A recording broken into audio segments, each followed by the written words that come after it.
This is Kieran Maurice, so I was the obsessive most gamer of the O.C.G, and hopefully I'm live with Tales of Grace F, one of my all-time favorite games ever.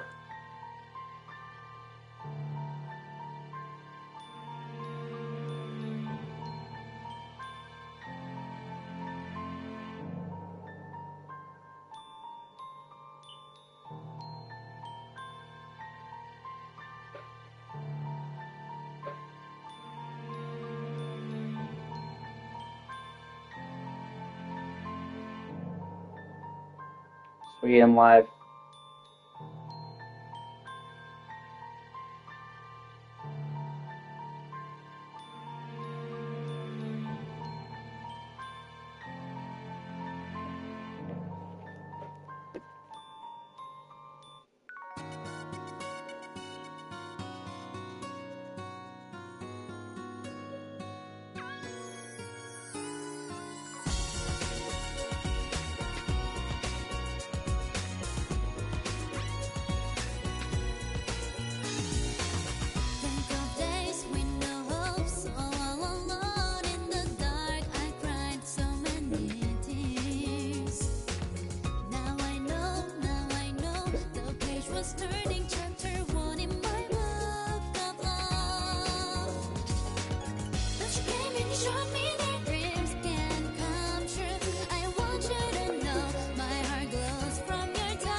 I'll fuck with that later.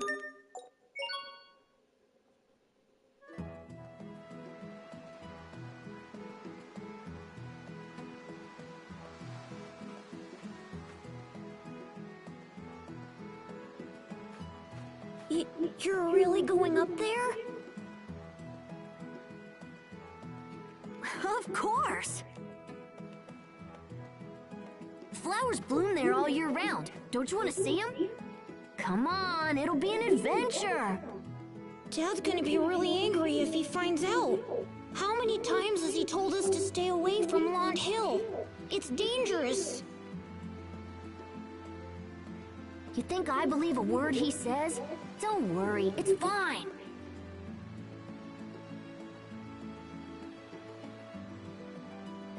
And besides, I'm 11 years old. I go where I want. Wait, what about Sheria? Shouldn't we invite her too? No, she can sit this one out. What? Why? She's sick, Hubert. It would be hard on her. Besides, one scaredy cat slowing me down is more than enough. Hey, that's not nice! Anyway, let's go. I want to see what's up there.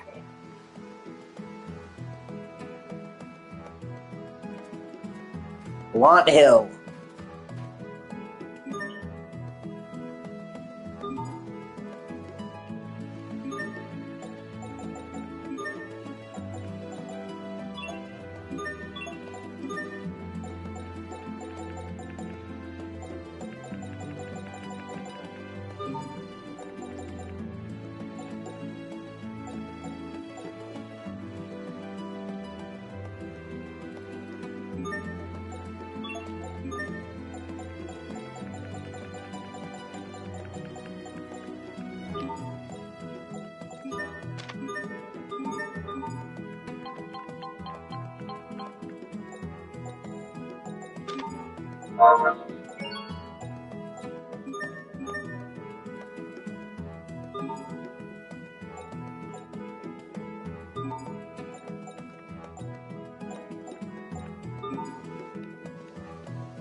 We're really gonna do this?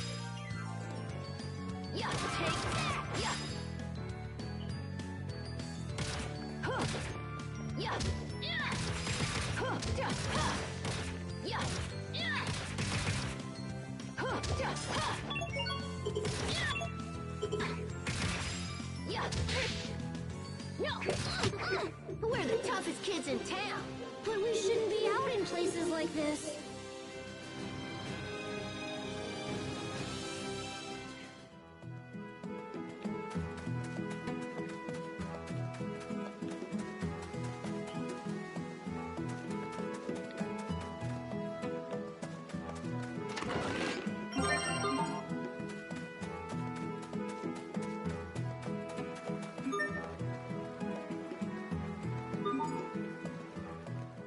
You should try some of this spring water, Hubert. I'm not thirsty. This water is famous. Plus, it's really good for you. So come on, have some. You'll like it. Well, all right. Oh, this is good. Wait, I thought you'd never been to Lont Hill before. Huh, I guess Frederick knew what he was talking about after all. Here, give me some of that. I want to try it. Hey, I'm not your guinea pig. Like, what the fuck, man? I'm not your guinea pig, dude.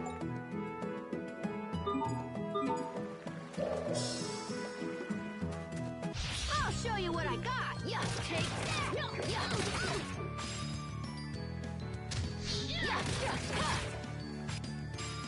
Yeah, yeah. No, yeah, take that. Yeah, yeah. Take that. Yeah. Take that. Yeah.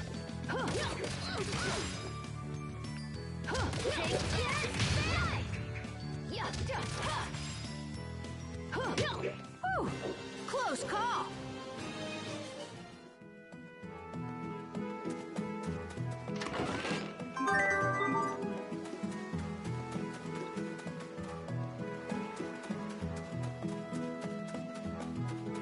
We can't just talk to them?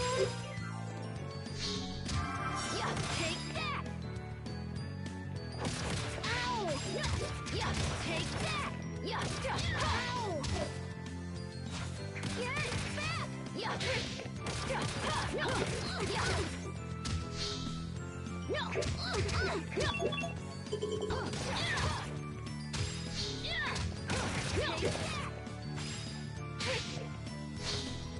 No!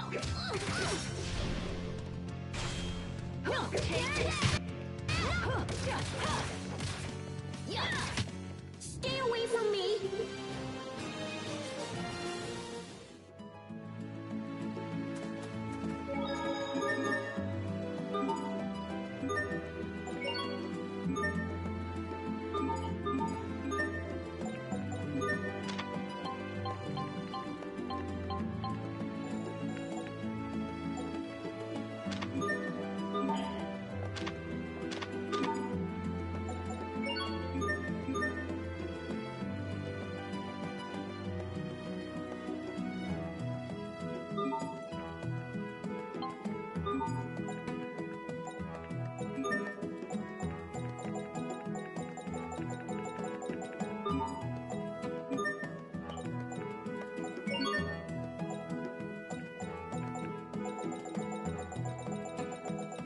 You need to have a decent amount of save files, which is good.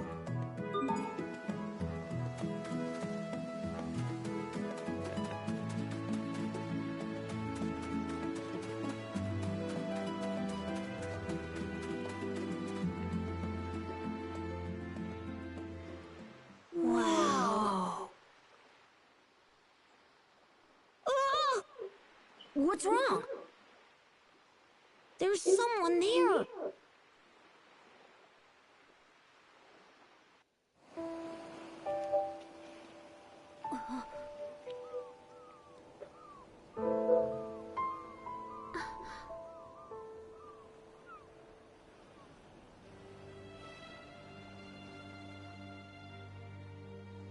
It looks like a girl. Hey, you! What do you think you're doing sleeping out here? Oh, hey, how's it going, dude?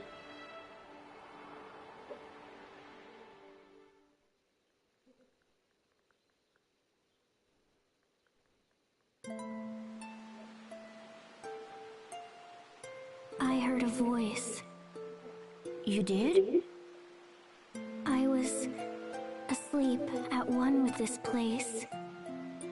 But then I heard your voice, and I woke up. Why was I awakened? Well, you know it's dangerous to sleep out here. If you want to take a nap, maybe you should find a bed or something.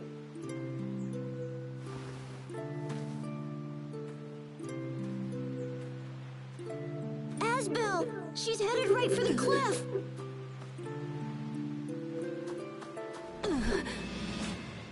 Hey! You fall. I love this game, I really do. This is one of my all-time favorite games. I've been a big fan of the Tales of series for most of my life. But out of all of these games, I think this, without a doubt, probably my favorite.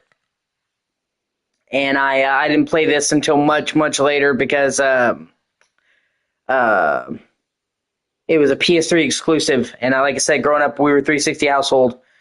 But I played through most of this game with my grandma, and she loved it, and I loved it. And I was amazed by how good it is, because it's not one of the most widely acclaimed games in the series. I think it's super fucking underrated for how great it is. It starts off kind of slow, and but it's great. It's the first few hours are them as kids, and the vast majority of the game they're adults, but the beginning hours of the game are to establish how they've changed as adults and to set up the world and the story. And so even though I would say maybe like the first 2 hours of the game you're a kid, they're constantly referring back to when they were kids, and it's I can't do it justice, but it's great. And it just has one of the best battle systems of any game I've ever played. And that's one thing that the fans will generally agree on is and the Tales of series has always been heralded for having really great combat. Even back in the first game, they were one of the first games to have a real-time combat system in an RPG. And Tales of Graces just has such a great fucking combat system, and it takes a little bit to get going for that too. So I was really excited when they finally ported it to modern systems earlier this year with a bunch of new shit and quality of life features. It's been on my to-get list, and I saw it was on sale. And there's some other games I wanted, but this game is only on sale for like less than 20 hours. So I'm like, well, now's the time. What do you think you're doing? Fall? Yeah, fall. Splat. You know what that means, right? No. What does it mean? It means... well...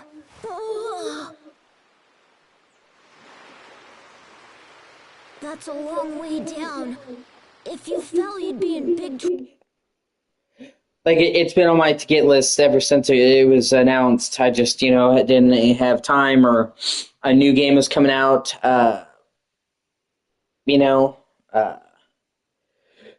This is the, I had some spare money, and nothing else is really coming out later this month with Death Stranding 2, and the money that I got for this game is on top. You know what I mean? I'm not taking money from Death Stranding. Like, before I even got any of this extra money, I had enough to get Death Stranding. Like, I have it planned out. I should have enough to get it paid off before it comes out and have it fully downloaded on release night, getting the deluxe version. So, there's nothing coming out, and it was on sale. And like I said, there were some other games, but they were on sale for a while, and they'll often come on sale. This was on sale for less than 24 hours. Like, it was literally ticking down, so I'm like, fuck it. And, give me something to keep me busy till Death Stranding, because when I'm really excited for a game, I can drive myself crazy waiting for it, especially if it's, like, in the final stretch. We're, like, less than 20 days out now from the deluxe version, because it drops on the 24th. And if I was sitting there just counting down the days, waiting, I would drive myself crazy. So it's good to have something else to play to keep me occupied in the meantime. Trouble. And they also, one of the main improvements that I like about this game is they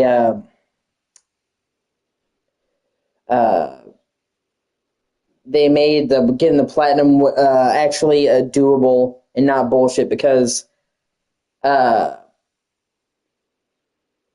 Tales of games have really robust new game pluses. Uh, but they're essentially required to get the platinum. Uh, and these games are already really long. And originally in Tales of Graces, before, you basically had to do 3 playthroughs. And as much as I love this game, this is an extremely long game, and I do not want to do 3 60-hour playthroughs back to back to back. You know what I'm saying? Especially when it's not new content. It's literally just going through it to unlock some shit in New Game Plus. And one of the main things they did was allow you to access that shit in the first playthrough. So you don't have to do 3 fucking playthroughs. So I probably actually will get the platinum for it this time because, like I said, I love this game. I play the shit out of this game, but I do not want to play it 3 times in a row back to back to back. It's just fucking ridiculous. So I'm happy that they made it, you could get that shit done in 1 playthrough. So, even though I played the shit out of it before, I never got the platinum, and that I might actually change it this time. You get it now? If you fell, you'd... Oh, never mind. Look, just stay away from the cliff. Understand? So, where do you think she's from? I've never seen her before. Hey, what's your name?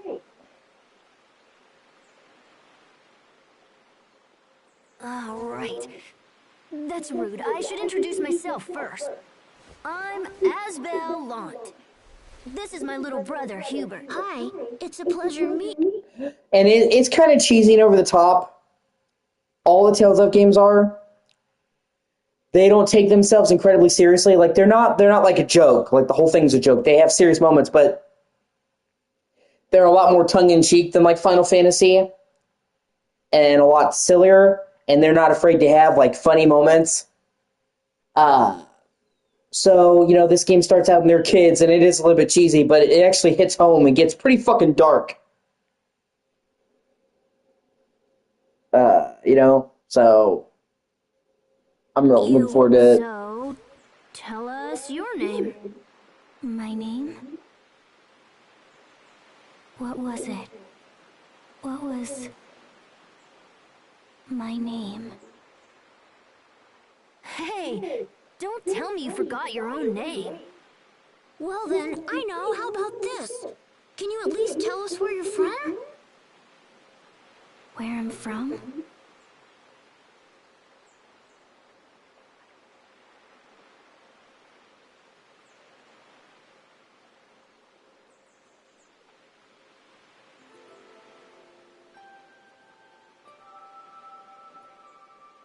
Seriously? You don't remember that either? Asbel, I wonder if maybe she has amnesia or something. They say that people with amnesia have trouble remembering things. So in the regular Tales of games, it's a pretty standard combat system. You have regular attacks, you have different directions that get up attacks, down attacks, yada, yada, yada. And then you have arts, which are the special moves, and you can't spam them because, you have to have, art points, AP, to use them. And this game takes that idea to the next level because the arts are instead like fighting styles. So instead of it just being like one move, holding a specific direction and pressing one button uses one fighting style, and pressing in the other uses another, and the different styles crisscross and combo into each other. So, like, Asbel, the main character, Square is like his martial arts where he punches, kicks, and then Triangle, he pulls out a sword. He uses a samurai sword. pushing in different directions uses entirely different skills, and the styles move. So it almost starts to be where it's like it feels like you're instead of using like different moves, you're using different fighting styles that you switch between and overlap, and it's really fucking good. I'm not doing it justice, but when you actually like get to the part in this game where the combat gets going, it's fantastic, and each party member is playable, and they all have different combat styles. It's great. And like I said, this is a series known for having good combat, and this is arguably the best combat in the entire series to this day. I mean, the combat is fucking great. Amnesia, huh? Hey, so you really can't remember anything?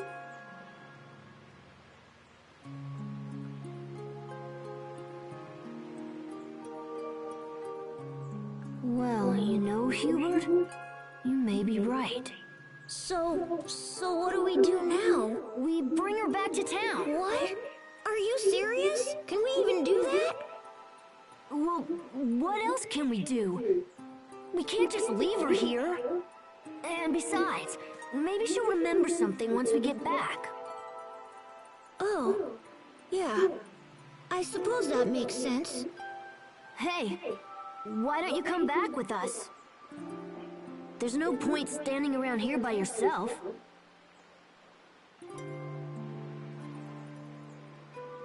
Great. We'd better get going. And one thing I really love about this series is the sense of camaraderie. They spend an extreme amount of time on the dynamics of the group in each of the games. You know, in Final Fantasy, you have party members, you know, and they'll talk to each other, you know, yada, yada, yada. But in the Tales of games, there is a shit ton of interactions between the party members. It's essentially what carries the game. And besides the main story, there's all these optional skits. They're almost like anime cutscenes, and they're all fully voiced, and they're optional, but they flesh out the story. And more than just about any game, they really show their friends and their interactions. And that's something I really like because you get to know the characters and their shit. In Final Fantasy, not that I don't like Final Fantasy, but in Final Fantasy and a lot of other JRPGs and RPGs in general, it just kind of feels like there are a bunch of characters who have forced to come together for a common goal, and that's fine. But in Tales of, it feels like a bunch of friends going on an adventure. And they, you know, their interactions are rich. Then.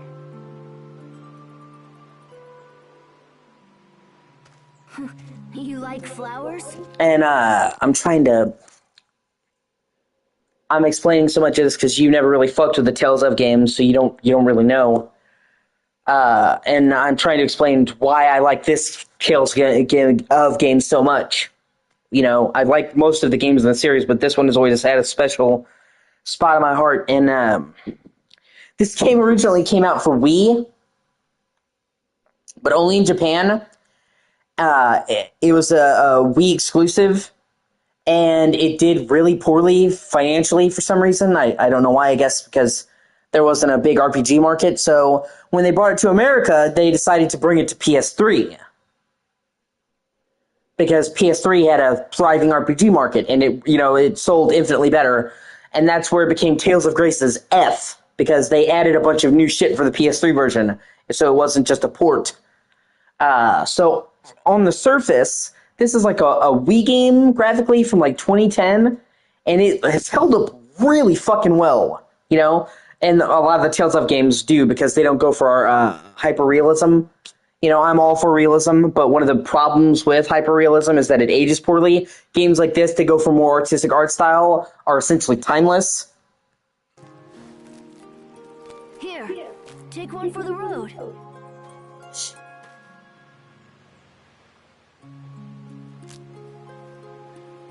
It's just a flower, you know. You're weird. Well, never mind. Let's go.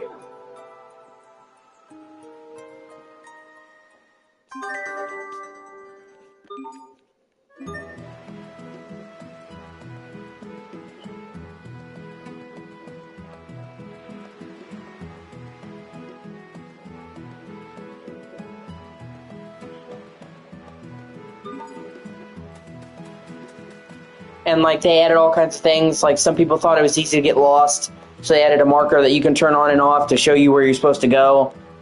It's just there if you need it. Quality of life is good. And like I said, if you don't like it, you can turn it off. Or, like, you can now dash. Like, this is the normal walking speed, and if you hold the trigger or click the stick, you run faster. I'm fine with the base speed, unless I'm, like, backtracking, but it's nice to have. And there was a bunch of DLC for this game that was only in Japan.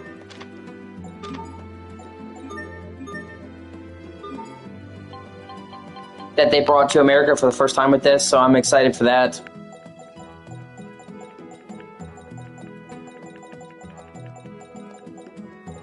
I'll have to fuck with that later. Oh, that's cool. Yeah, and they added that Tales of Destiny costume set that wasn't in the game. I'll have to unlock that later.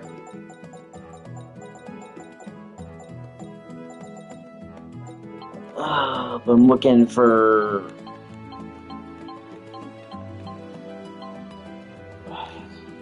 a specific thing.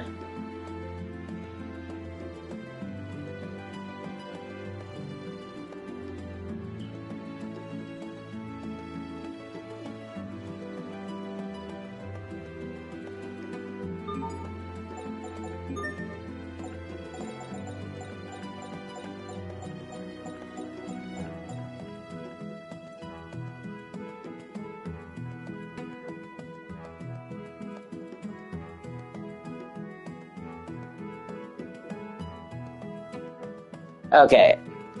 Yeah, I'll fuck with that later.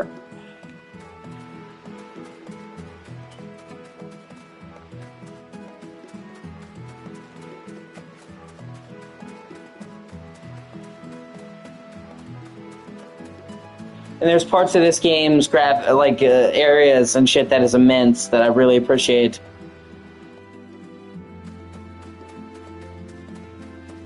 Here we go. Yeah, take that. Yeah. Yeah, just no. Yeah, take that. Yeah, take that. No.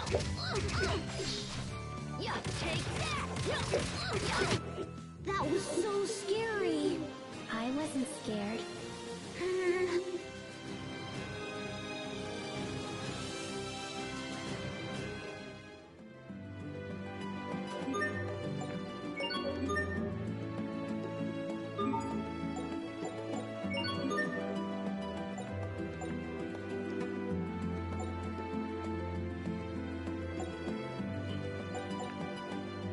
Sweet. This isn't a good idea.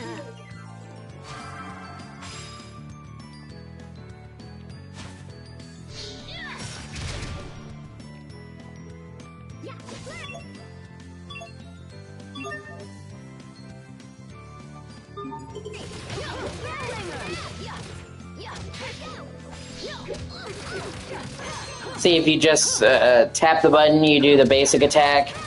Then if you push forward,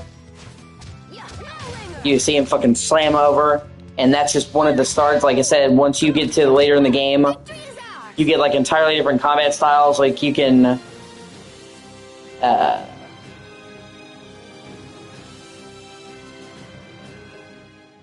do the, summon lightning and shit. It just, they kind of, they try not to overdo it.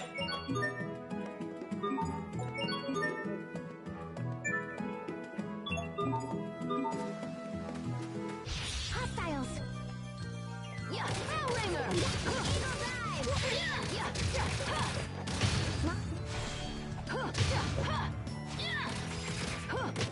Victory is ours.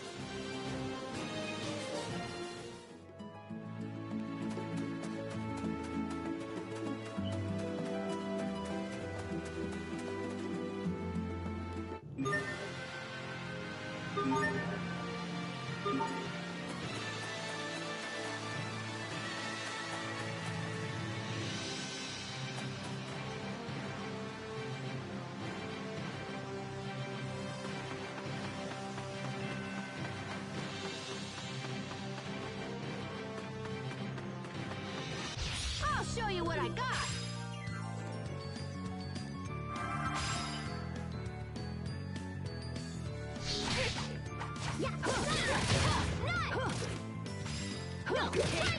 Am I tough or what?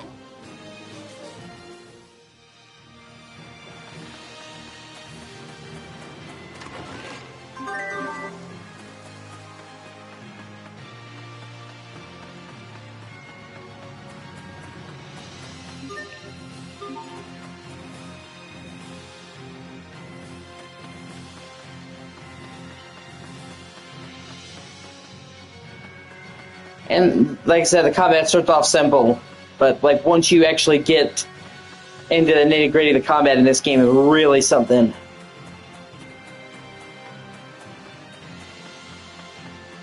Here we go.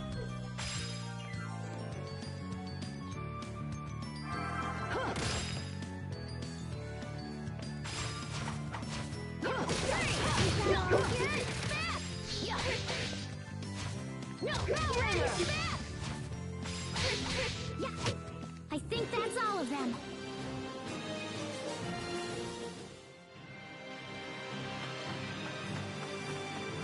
And like some of the towns in this game are fucking phenomenal. In the dungeons, the atmosphere is awesome. Yeah, take that. Great. Try this on. Victory is ours.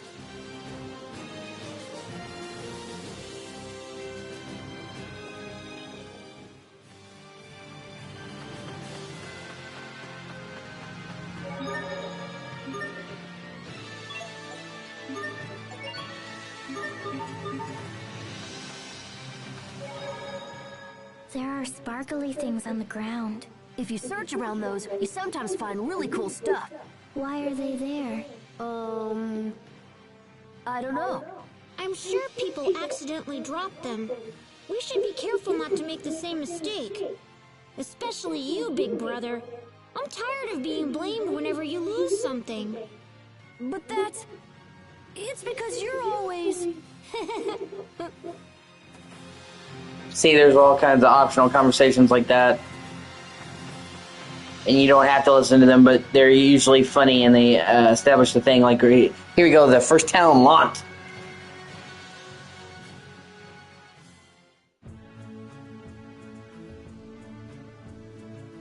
So, what do we do now?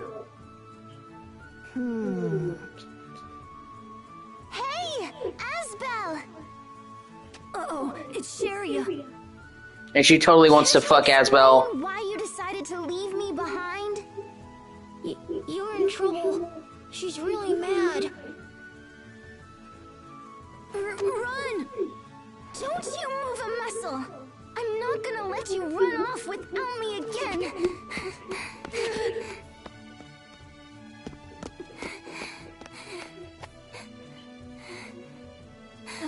Hey, are you okay?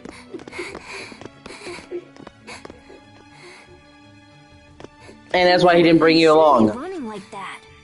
You guys went to Launch Hill, didn't you? Where's that? Don't play dumb with me. It's the hill where the flowers bloom all year round. You must have promised me a dozen times you'd take me with you when you went there. I'm sorry. But look, if I'd brought you there, you'd be too tired to walk back. And then, I'd have to carry you on my back again. And you always get really angry whenever Asbel has to carry you. Well, that's just because he's so terrible at it. Well, fuck you, bitch.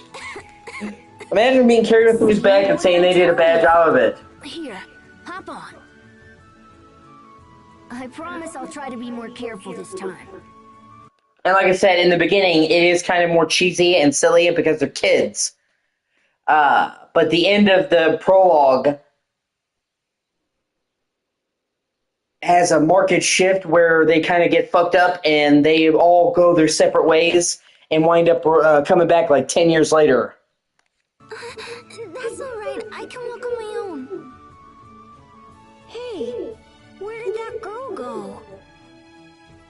What girl?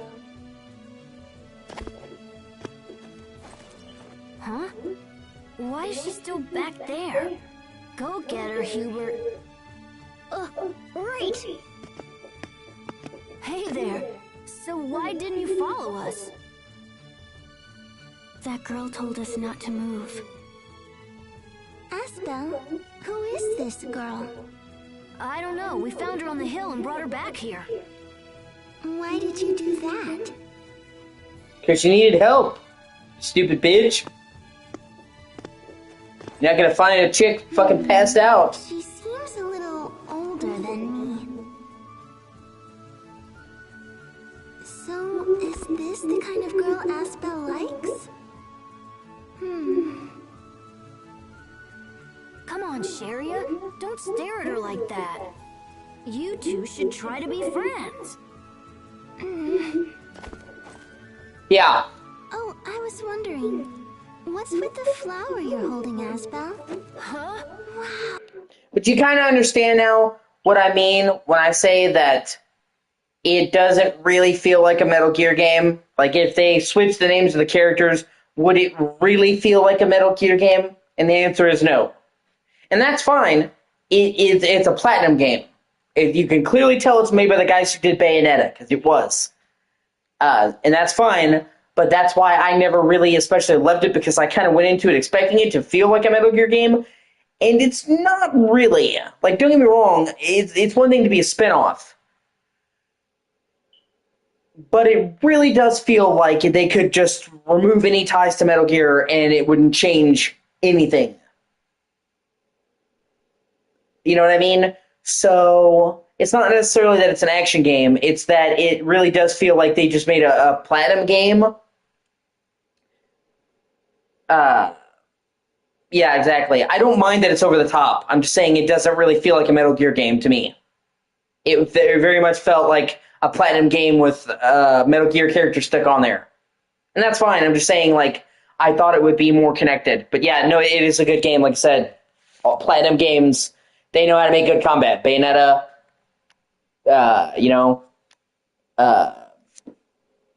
MGS, Rising, fuck more that I can't think of right now. Platinum Games has always done great combat. It's just beautiful. How lovely. So did you bring this flower back for me? Actually, Just say it's for her. It'll make her feel better. I love his brother. Was like, just tell her you brought the flower for her. Love of God. Like that. Oh, Aspel. Well, since you were kind enough to bring me a flower, I guess I can forgive you just this once. This is a Sofaria, isn't it? Yeah, I'm not a big fan of Raiden. Oh, he's definitely a lot cooler in Rising.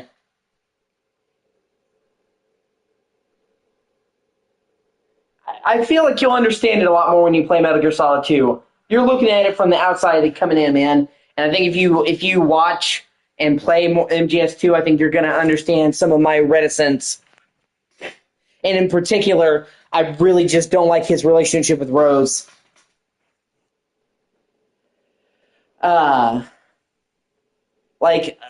Imagine the support team from Metal Gear Solid 1 being replaced by by your girlfriend who's super needy and is constantly nagging you and being clingy. In Metal Gear Solid 1, you have fucking Mei Ling, Otacon, later on, Master Miller, and in that, it's Rose, and she's always badgering Jack about, oh, did you forget it's our anniversary next week? Or, oh, Jack, why don't you tell me about your feelings? I shit you not. That's an actual thing. Just tell me your feelings, Jack. And it's like, bitch, I'm trying to save the fucking world. Do you not see the massive incident at the big shell tanker? And it... and it's like they took like the whole support cast of Metal Gear Solid 1 and they replaced it with your naggy girlfriend. You know? And it's like, bitch, I'm not fucking here for that. And like I said, he just feels like Yeah, that's what I'm saying. And that's not me exaggerating. There's like, her whole thing is opening up. Open up to me, Jack.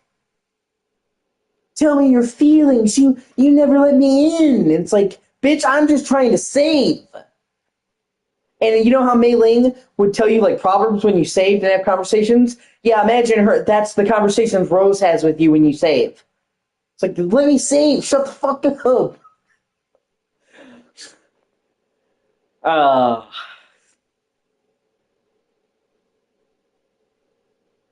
and he just feels like a standard kind of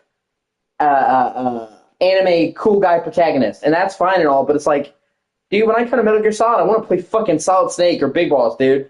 I don't, I'd be upset if you were playing anybody that wasn't fucking Snake. I come to play Snake. Not to mention the fact, yeah. Well, that's not Mei Ling. Mei Ling isn't a spy. You're talking about Naomi. But yeah, I agree. But I agree. Yeah, Master Miller being fucking liquid wasn't something I thought. But also, you're coming into it with the benefit of hindsight. You know that you're going to be playing Raiden. You know what you're in for. Okay, when the game initially released, the game was said you're going to play Solid Snake the whole game. Even when they showed parts of gameplay that you would play as Raiden in the previews, they replaced with Solid Snake. They kept it a secret that you wouldn't be playing Solid Snake until after launch. People didn't find out that shit until they bought the game. Okay? And I understand, like, trying to try new characters, trying to subvert expectations, but that is bullshit. That is false advertising. And honestly, imagine you buy a game thinking you're going to be playing Solid Snake. That's what the thing has told you. And then you find out that's not. You would be pissed. And I was there at launch. And, I literally remember my dad being like, what the fuck is this? But you, coming into Metal Gear after the fact, know that it's going to be a Raiden game. So you know what you're getting into. You know what I'm saying? You're not feeling like misled, like false advertisement, So that is also why you're probably more prone to like Metal Gear Solid 2 than me. Me, I expected it to be Solid Snake, so it's like it felt like a cruel bait and switch, And, if you want to have different protagonists, cool. But be upfront about it, man. It's like Devil May Cry 4. They switched to Nero. And I like Nero. But they were upfront. They told people from the beginning, you're going to be playing Nero. If they had said, no, it's Dante, and then surprised Nero, people would have been a lot less receptive to Nero as a character. Bloom this time of year. I guess the stories about that place are true. Yeah, the hill had flowers blooming all over the place. That is true. Yeah. That one little flower sure is making her happy. They do have a lot of good scenes with Raiden and Snake. Happy? You may not play as Snake, but he is a big part of Metal Gear Solid 2. So it's not like he's not in the game, but, Oh,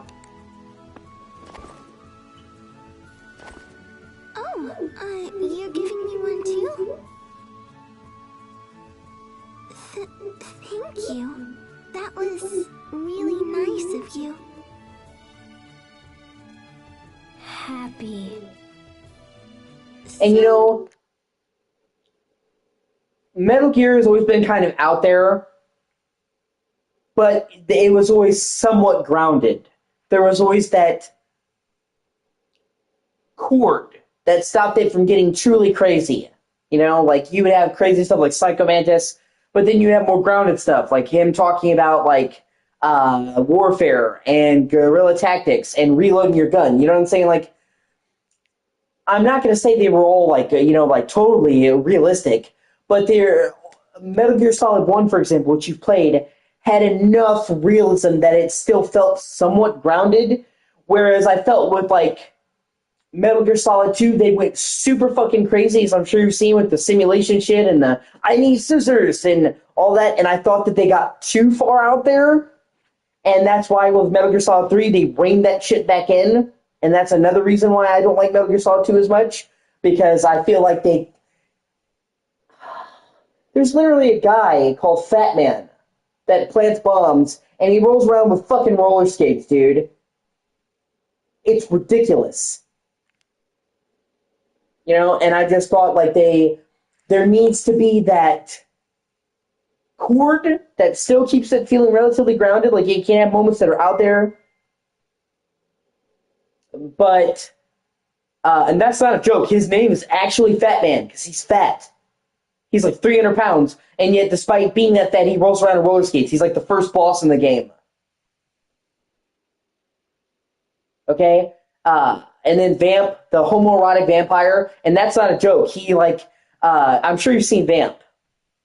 He is, like, constantly trying to come on and make passes at Snake and Raiden.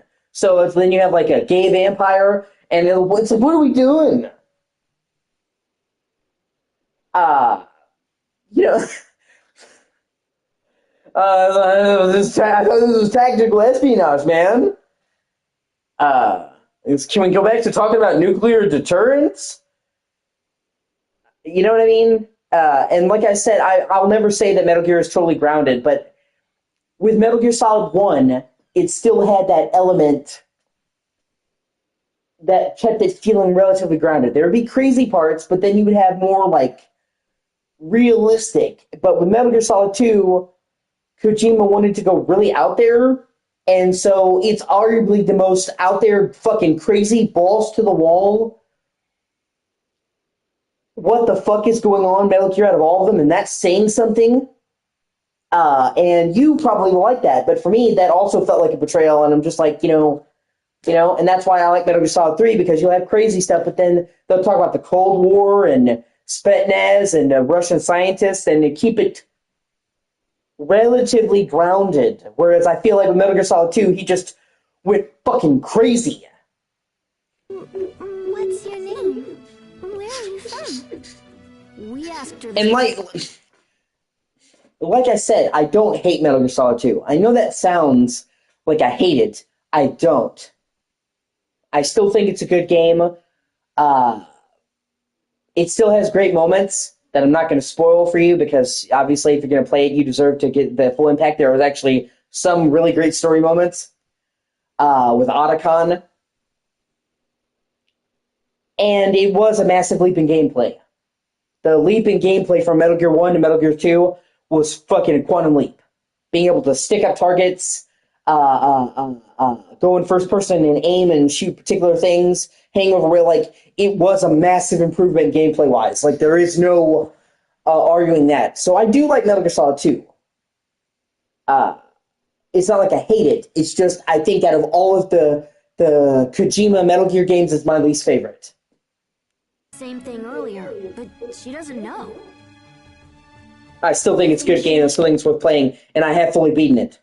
You know what I mean? So it's not like I loathe it. I'd have amnesia. What? Oh my gosh, that's terrible. We were hoping she'd remember something if we brought her into town. Well, has seeing the town helped you with your memory at all? God in heaven, please make sure you know, and that's another reason why I like the Twin Snakes. Because you have the story and setting of Metal Gear Solid 1 and the gameplay of Metal Gear Solid 2 put together. And hopefully you get a chance to give that a try with your Steam Deck.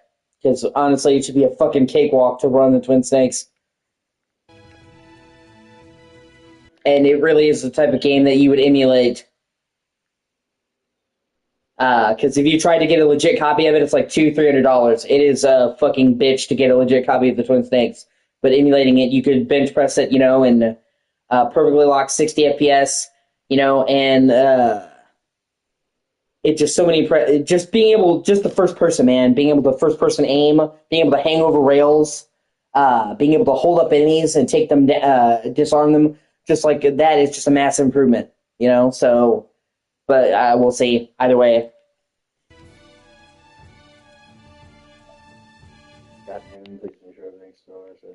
Guess not. Maybe we should try asking around or something. Oh, maybe we should go and ask my grandpa. He knows pretty much everyone around here, you know? Oh, good idea.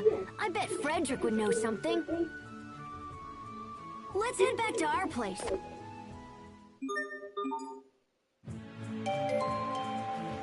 Launch the windswept borderland.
This town is okay, but there are parts of this game that are really fucking good.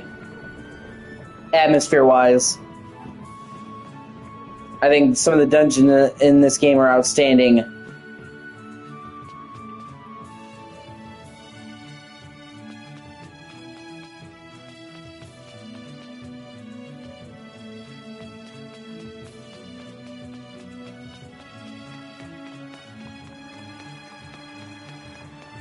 It's just the first town.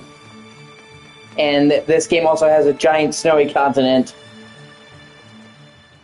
So you really don't remember your name? No. Oh, you poor thing. Why? What's so poor about not knowing your name? Does having a name make you happy? Oh, I'm sorry. It doesn't feel good to be called that, does it? I have a sickness too, so I know how you feel. I'm really sorry.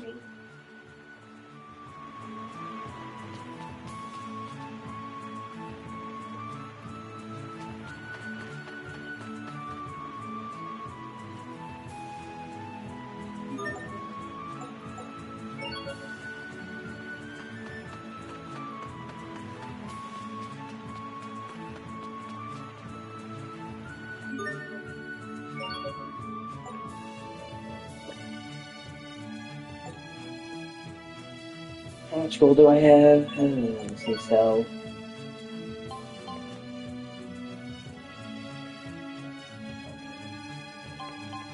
I'll have to fuck with that later.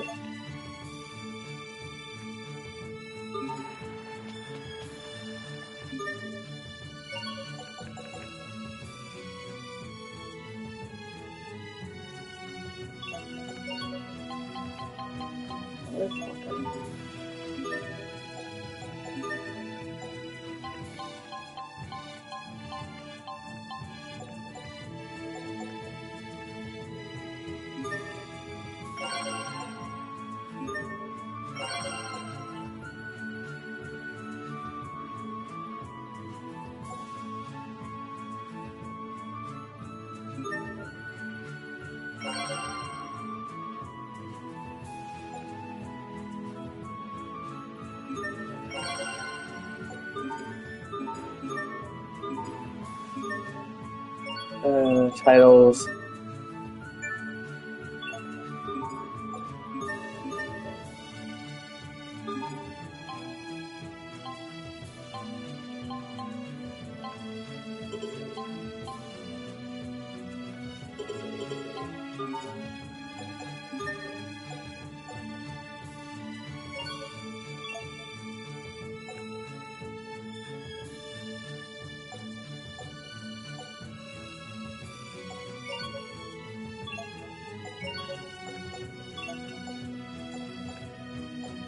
Yeah, and they added all kinds of new costumes.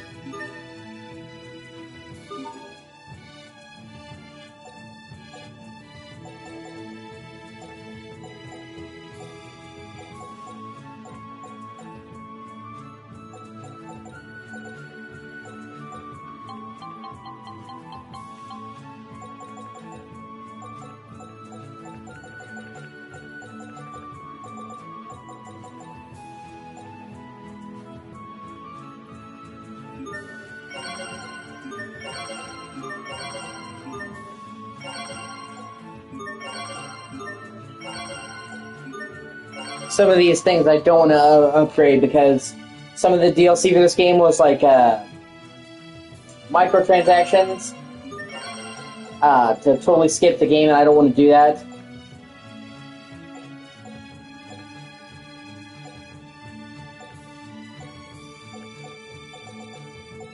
You know, like 300,000 gold. Like this basically gives you the like. I would never do that. And use that. It's like not gaming. You don't need to use it. It's just basically for people that feel lazy, you know. But for me, that's like, you might as well not play the fucking game then.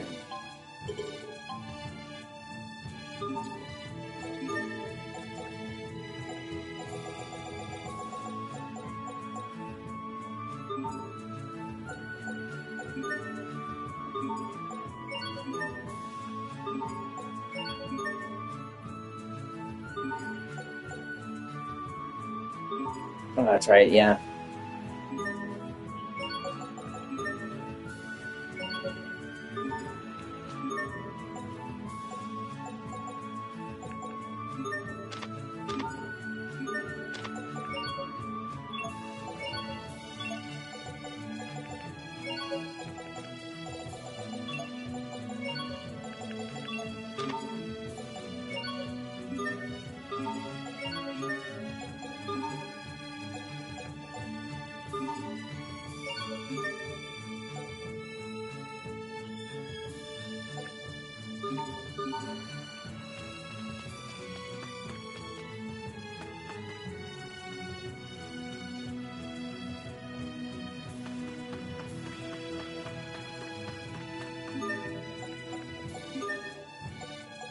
Oh yeah, that's right. I keep forgetting about that.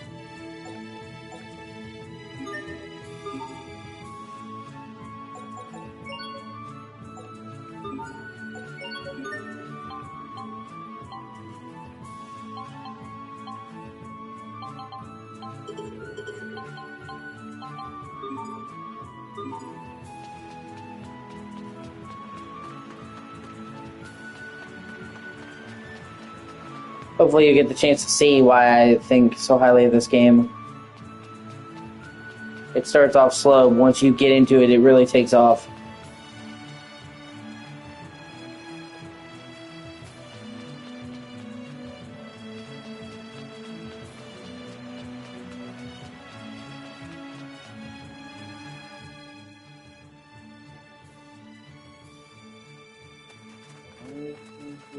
Welcome back, Master Asbel. Master Hubert. Hey, Frederick. You ran off on me again, Sheria. I'm sorry, Grandpa. Please forgive her, my young masters. I've instructed her that you're not to be bothered, yet she refuses my counsel. Oh, don't worry about it. It's no bother at all. Anyway, we were wondering if you've ever seen this girl before. This young woman?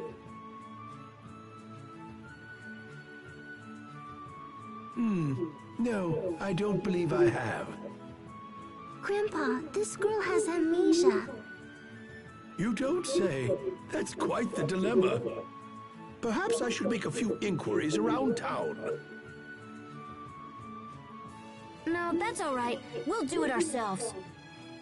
Come on, guys. Let's head into town. Do strive to return before dark, yes? You got it.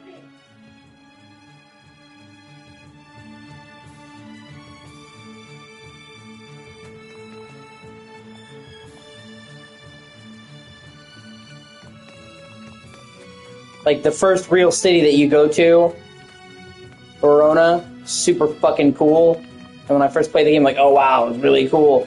And then you go into the Verona catacombs, and it's like, I can't do it justice, but it's like, on the surface, it's just like, oh, it's a dark cave, but the atmosphere is fucking perfect.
Ka-doink!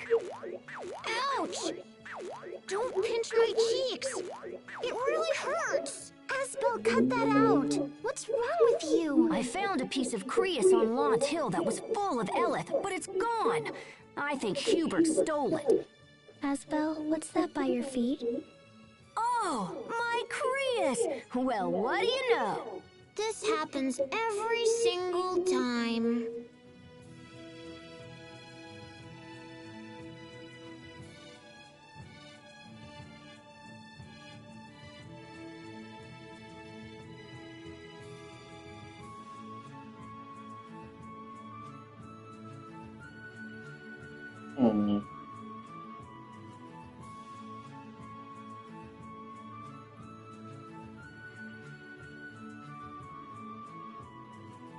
And it's really cool seeing how they change and as adults, because Asbel is all like brash and over the top as a kid, but he's kind of solemn and withdrawn as an adult due to the shit that goes down.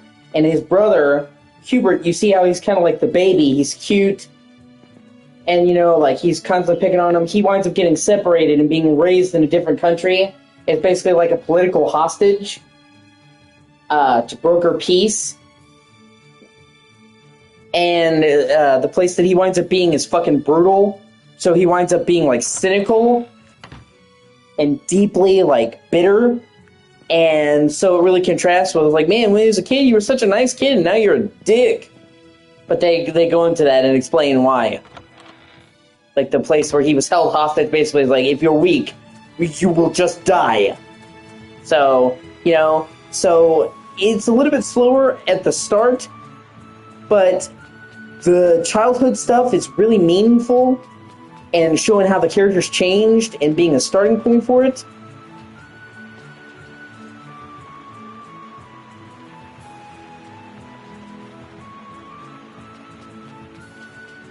And this is the only Tales of game to really have I'm getting kind of hungry. a childhood section. And like I said, it's only like 2 hours long-ish.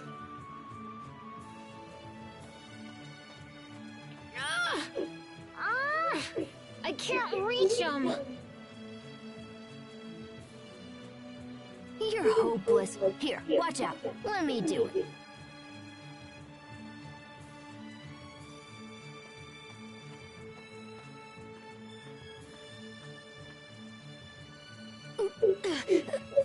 Hey, what?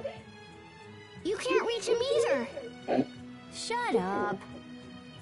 You kids want some apples? Here you go. Thank you very much. Yeah, thanks, mister. And like I said, in the start of the game, it's kind of silly and kind of lackadaisical. And so it kind of hits harder later on in the main game when you see how, like, it's like things were so nice when we were kids and everything got really fucked up. Here, you have one too. Okay. Now, boys, I heard you've been wandering around Lost Hill on your own. Where'd you hear that? In that case, why not take this along? You'll learn a whole lot, and you might even have some fun, too. Wait, you're giving us a present? Oh, wow! A discovery book! What's that? It's a book that chronicles each region's rare products and places. Whenever you find one, you can record it in the discovery book. Hey, let's try it out. Something rare. Something rare.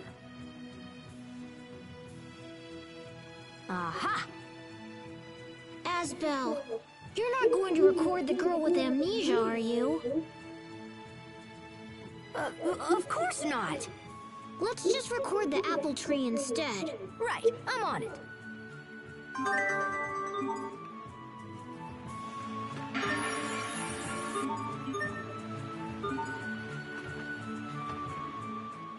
Look at all those apples! Apples? Apples. That guard just gave you one. Don't tell me you don't know what an apple is. I don't think so, no. I haven't seen one before. Wow, you really aren't from around here, huh? Wherever you came from, it must be pretty far away. Maybe? Maybe.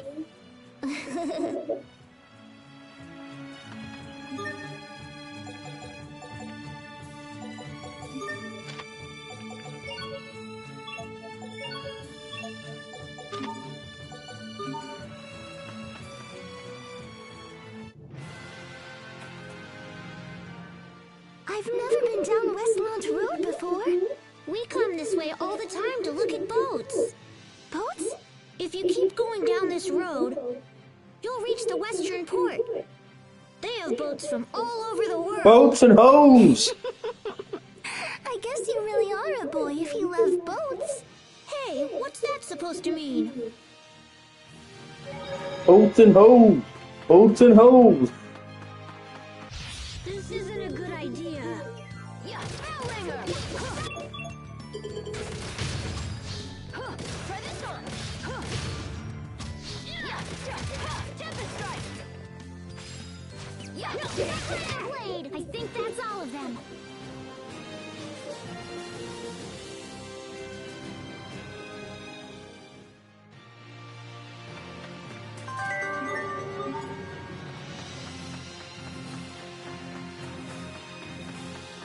We're really gonna do this?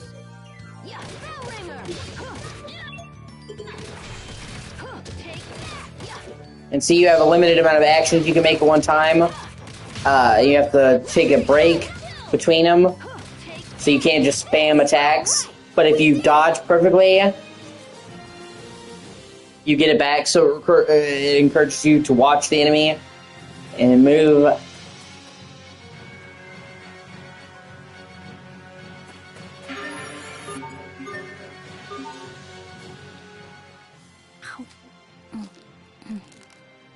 How nice! These look yummy. I'll take one of them too. I already picked some. What are you gonna do with more? Maybe I want my own apple gel. What does that have to do with anything? If you bring a gel seed and an apple to a merchant or a turtles, they can turn them into an apple gel. Wow, I didn't know that. I thought you just ate them. You shouldn't do that, Asbel. I don't think they're good for you raw.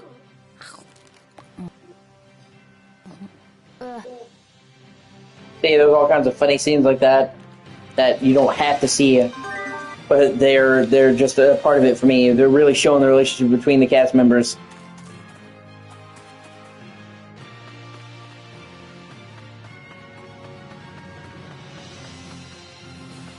And I think it's a really elegant way to go about it because it's not forced on you. You can engage with as much of the optional story as you want, or as little.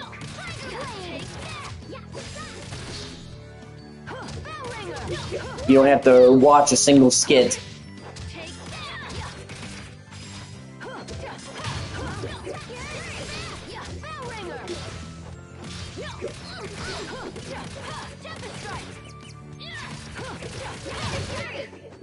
That was scary.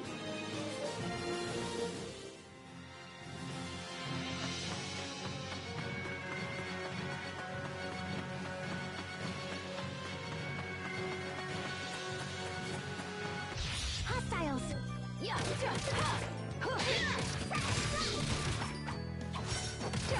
Flawless. No! Bellringer! Eat this! Take that!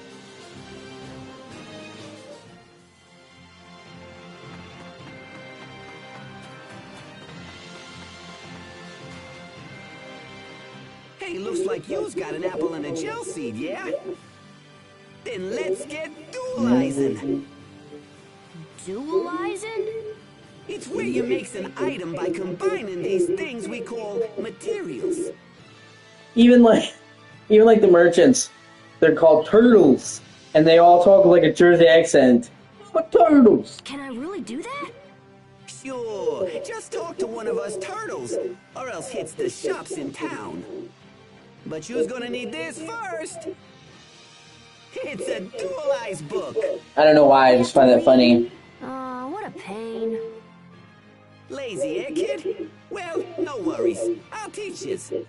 Well, all right. Now you just copy everything I does, yeah? You got it. Hey, don't be copying how I talks. Funny.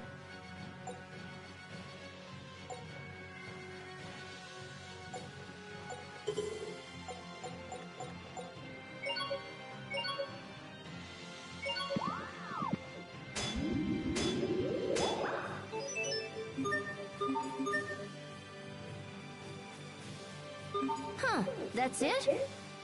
Ha, that was easy. You's got talent for such little tadpoles. Hey, don't treat me like a kid.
We can't just talk to them? Yeah, take that. Yeah. Focus on. Over already? Oh, sweet.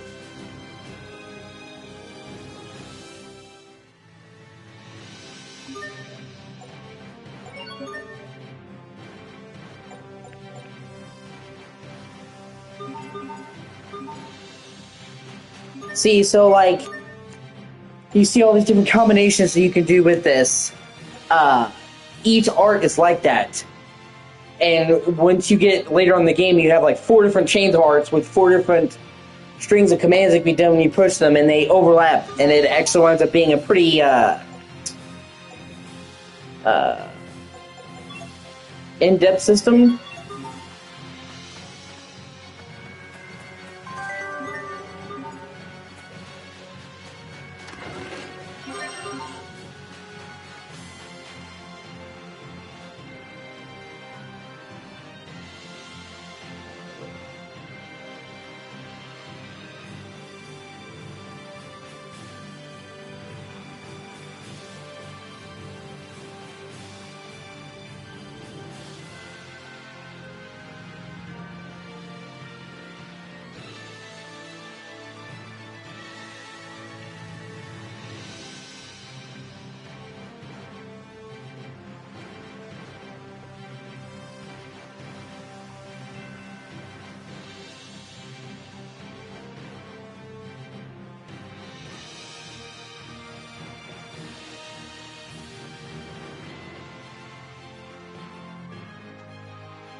there! Got Approach and bear witness to the rare and mysterious arts of the Stratton Beastmaster!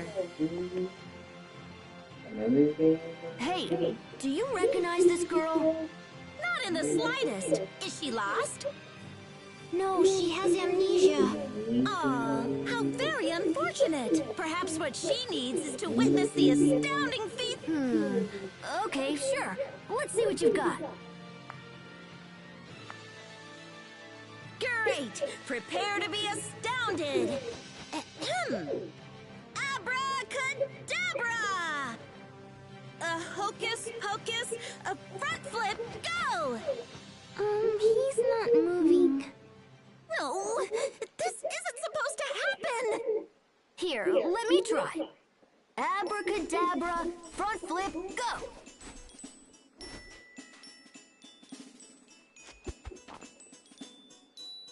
Holy moly! Hey, what other tricks can she do? Woozle, wazzle, backflip, go! Front flip with a twist. Jump really high. Now spin. Spin around and then stop.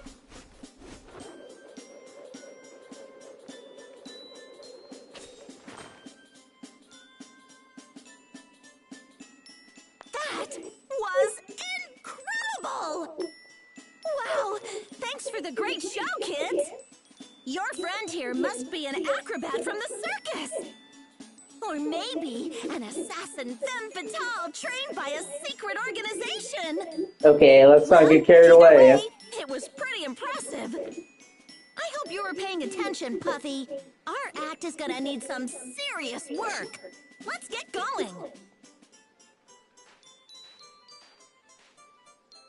Are we done? So she's either from the circus or an assassin. Really? I don't know.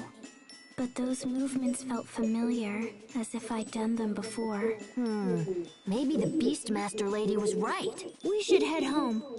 I doubt we'll find anything else here.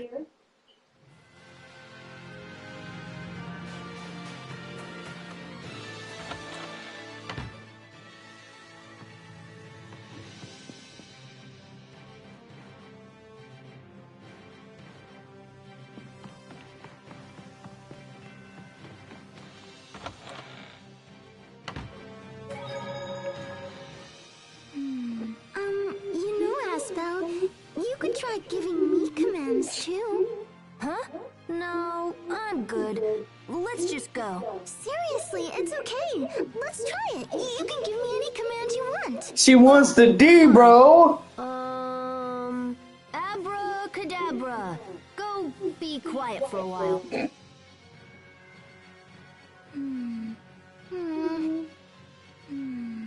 What are you two doing? Come on, Hubert. Let's go. Hey, wait up. Hey, don't leave me here. See, like, that's fucking hilarious, man. You can tell me anything. Abracadabra, go be quiet for a while. Like, bitch, shut the fuck up.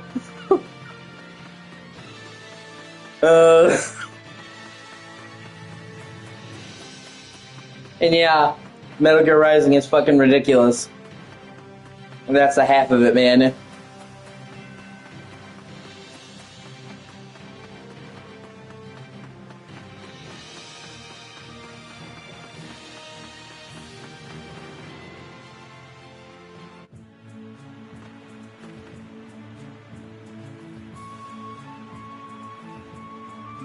Not that long.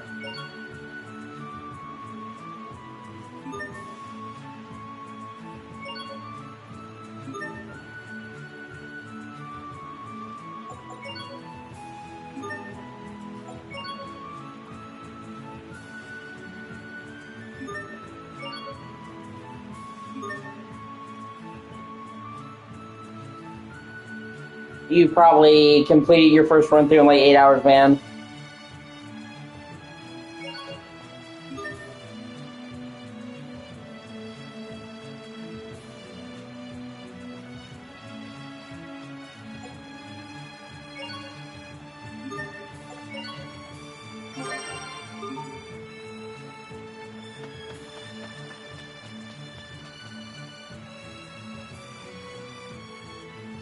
Yeah.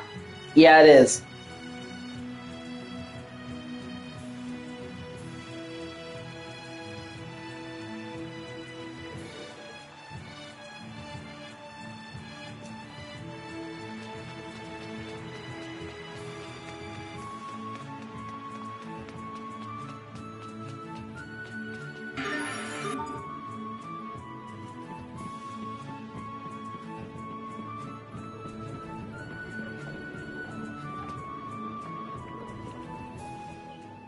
Wow, check out that view. I hope you're okay with heights. Why? Why? Because we're really high up and it would hurt if you fell. Oh, that sounds bad. What? Hey, Asbel, what is this? It's a windmill. See? The Eleth in the wind powers the blades, which is cool. The adults around here call this mill Lord Windigard, but I'm not a big fan of that name, so personally I prefer to call it... hey, where'd she go? I guess she really is afraid of heights, huh?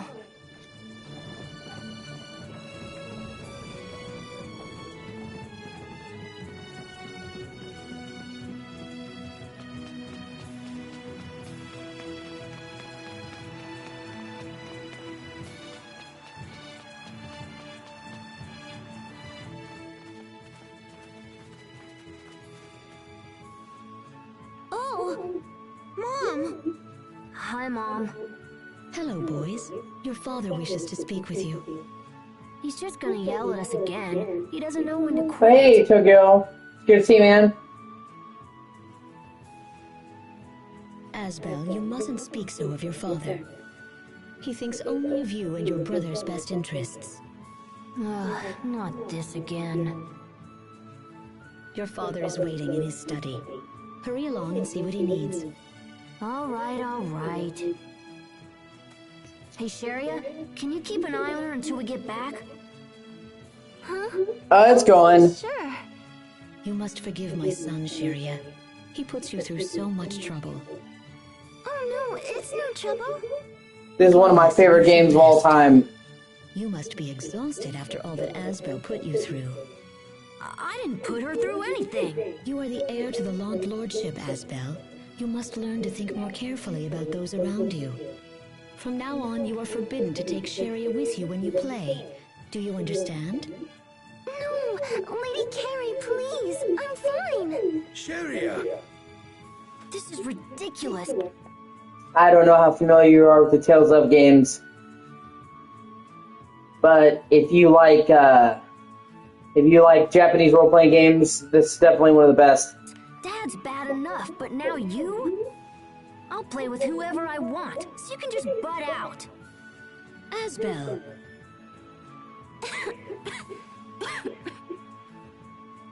Sharia. Oh dear. You should take her home, Frederick. Come along, Sharia. I'm sorry. Sharia.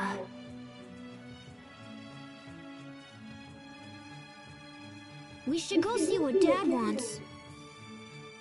Hey, you wanna come? Yes.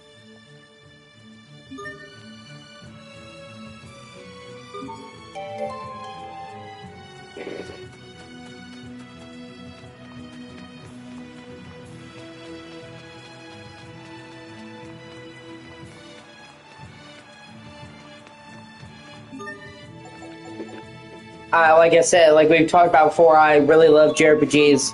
So, Tales of was one of the big three.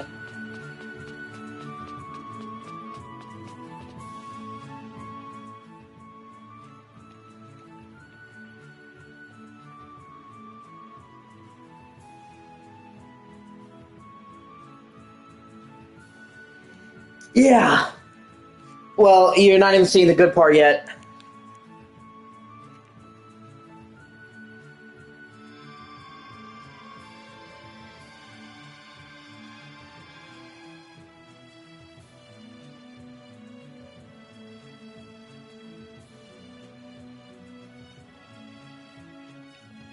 Like I said, Tales of, I don't know if you've ever played any of them. You said you want to play Tales of Arise.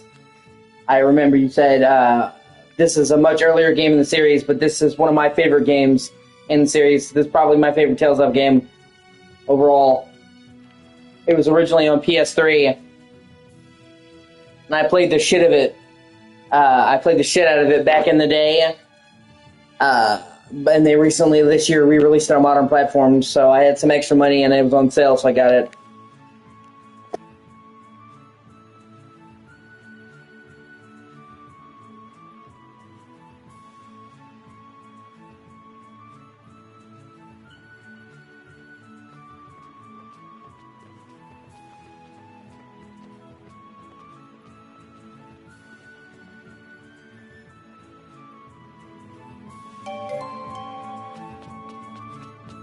And see, that was a new feature. There's some things in this game that were time sensitive, and the game now points them out to you. I didn't even know that was a cutscene that you could get when you originally played the game, because they had a small window for it. So, just stuff like that. Quality of life features they added to this remaster.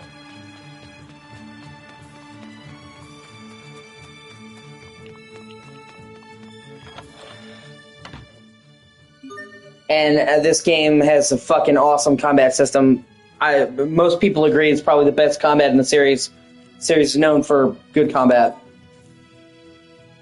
And graphically, it's not going to blow you away. It was originally a Wii game that was then ported to PS3 in the States. And it's a remaster, but I've always been a fan of the art style of these games, and I think it looks great.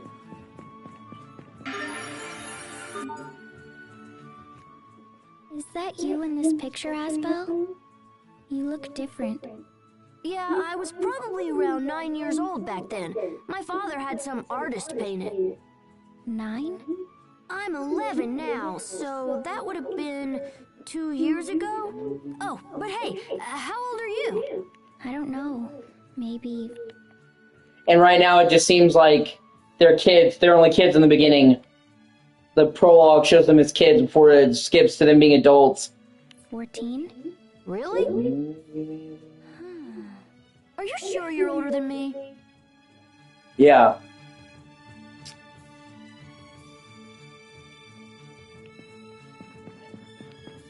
Yeah, I appreciate Japanese games.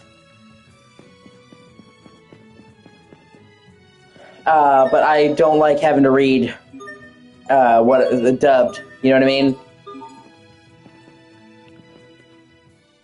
Who is that? Frederick? He's part of Sharia's family. Family? You know, moms and dads and brothers and sisters and stuff. Don't worry, I'm sure you have one. Moms and dads. Would they be important to me? Of course, they're your family. How about yours? Yeah, they... What's wrong? I don't know. I wonder what Mom and Dad actually think of me. I'm sorry, I don't have the answer to your question. I wasn't asking you.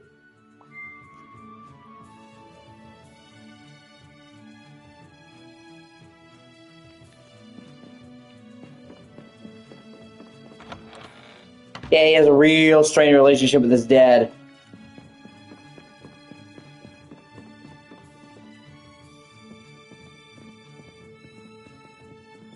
You certainly took your time, Asbel. Who's the girl? We met her outside town. She seems to have amnesia. She doesn't remember who she is or where she's from. Oh? Well, we can worry about such things later. I need to speak with you. What is it now? I received a letter from a very important man in the capital. His son is coming to visit Lont. A visitor from the capital, huh? That's rare, isn't it, Dad? This boy is around the same age as you, but you are not to approach or speak with him. He hails from one of the most powerful families in the Windor Kingdom. We cannot be seen to show him even the slightest disrespect. If something were to happen, it would be a blight on the Lont name. Do you understand, Asbel? Why are you just asking me? Do you understand? Yes. Good. As for the girl, I shall hand her over to the authorities. I'm confident they will be able to find her family. This is the best thing we can do for her now. What? Huh? This plan should put your mind at ease, yes? I want to be with Asbel. You do? And I like her because she has amnesia, and I know it's a trope, but she doesn't really, it's not really a fixture of the game, it's more of a start. And she kind of goes from a blank slate to being like a fully developed character, like you're seeing it now. Yeah. And you're gonna see it take off more. Especially when you get to the first town. There are parts of this game where the atmosphere is just really fucking on point. And this has some of my favorite dungeons. And when, this is the first town or whatever, when you get to the first real city, it's like, shit. What is this about, Asbel? You don't want to go? I don't know. But I want to stay with Asbel. Are you in some sort of trouble? Of course she isn't. Right? Well, she cannot stay here. I will contact the authorities and make arrangements for her transfer. Don't worry about it. I can take care of her. What? I can take care of her. This is foolishness. I'm serious. Do you even understand what you're saying? You are a powerless child who couldn't possibly be entrusted with such responsibility. And, they do a good job with his dad, because his dad doesn't hate him. He just has different goals for him. But in Asbel's mind, he's always telling him that he needs to look out for other people. He found her abandoned. He's like, I can't just fucking hand her off and just leave her. Well, how will you know if you don't let me try?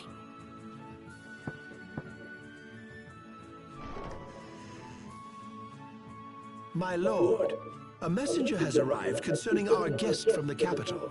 Right, send him in. Asbel, we shall continue this conversation later. Until then, stay out of trouble. Damn it. Come on, Asbel. I'm going to help her, and I don't care what anyone says. Let's go. Okay.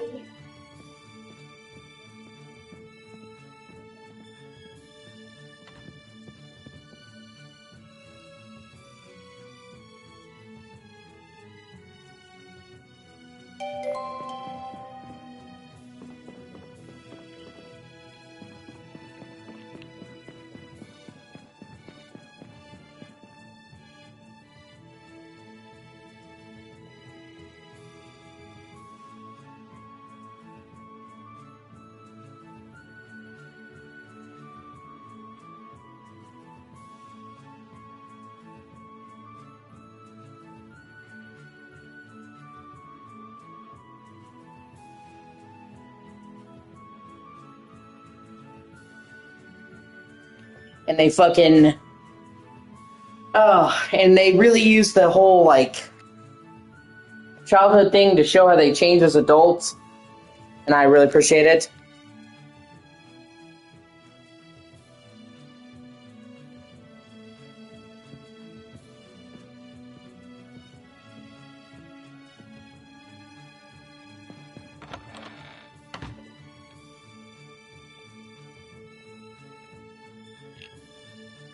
Like Asbel, he is kind of, brash and over the top. He becomes a much quieter person as an adult. And Hubert, his brother, is like the little baby, and he winds up being handed off to another country as part of like a peace offering. And basically, it's like a kill or be killed society. So when his brother comes back, he's bitter and cynical and fucking jaded. Not, because he had to be. And it's really cool seeing how they contrast. So it's one of those things. All Dad knows how to do is treat me like a child. So even though the childhood part of the game is only like the first 2 hours, it's they're constantly calling back to it and referencing it to show how things have changed and how they've changed. I can't stand it. Why am I the only one he ever yells at? Well, you're the oldest, and that means you'll be the Lord of Lant one day. I'd rather become a knight in service of the king. The capital has a special training school for knights. Did you know that? I've heard of it, but Asbel, can you really take care of this girl?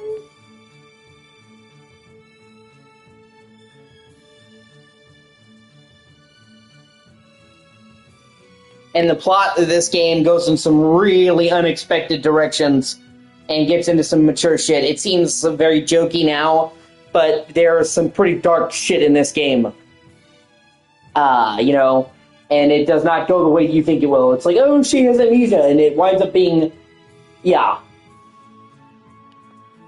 So it seems at first glance like it's very tropey and cliched. She is, but it's not what you're thinking. Yeah, I don't have a choice. I have to show Dad that I'm not just some useless child. Well, yes, but...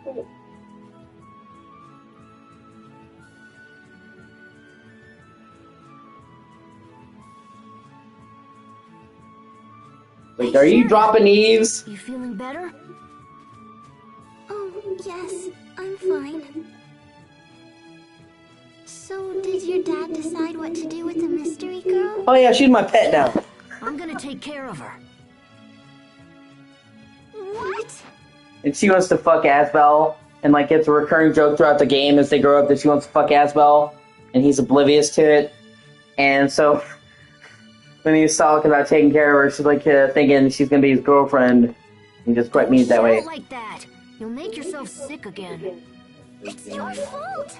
What do you mean you're going to take care of her?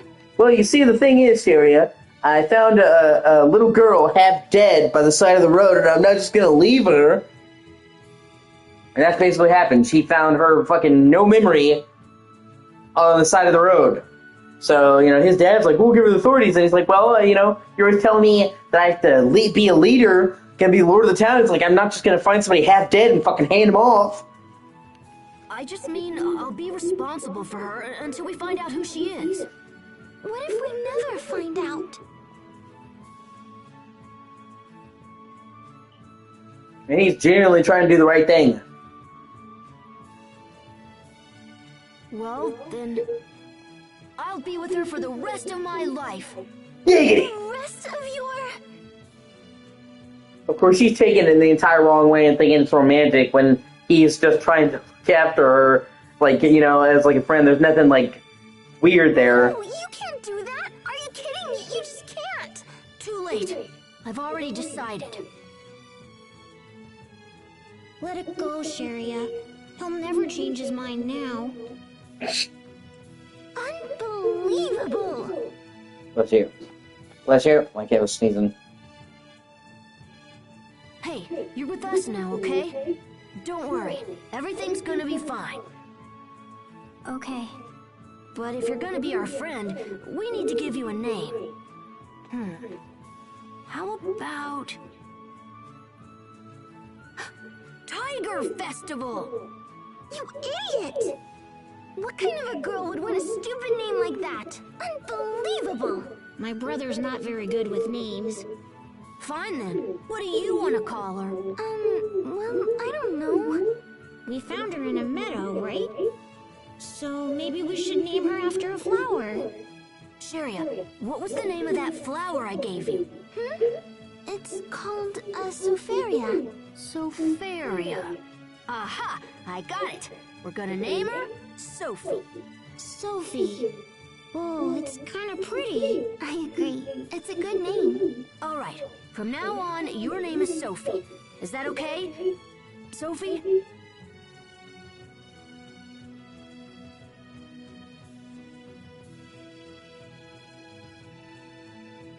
Sophie. Well, do you like it or what? My name is Sophie. Nice to meet you, Sophie. Hurry, this way.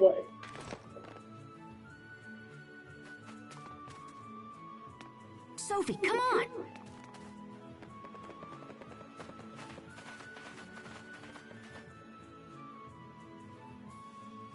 Where are they going? Forgive me, young masters, but did Lord Aston perchance come this way? He just ran by a second ago. You didn't see him with like Headed out of town. 8 armed dudes running at breakneck speed?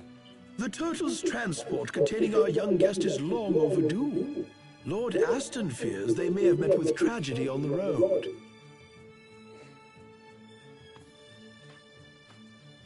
That guest must be the boy Dad was talking about. We should go take a look for ourselves. Don't be silly. What can we do? We'll just get in the way. We won't know for sure unless we try. The kid's coming from the capital, so we should head in that direction. All right, everyone, let's get this show on the road. And there's just like all kinds of stuff they added, you know, quality of life. Like, if you really want to, there's a normal running speed, but you can do a dash. It's only great for backtracking. I think the normal speed is just fine. You can turn off encounters. But, I mean, you know, obviously you're not going to want to keep the encounters off, but like if you're backtracking and you don't want to fight enemies, it's cool. Just like a little quality of life features like that. And there was originally a bunch of DLCs that were only in the Japanese version of the game that thankfully have came over to the West for the first time. So that's cool.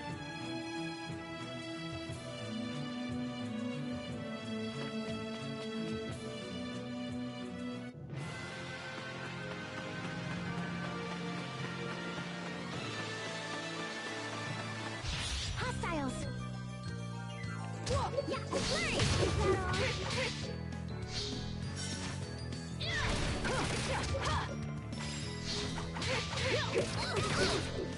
Try this on.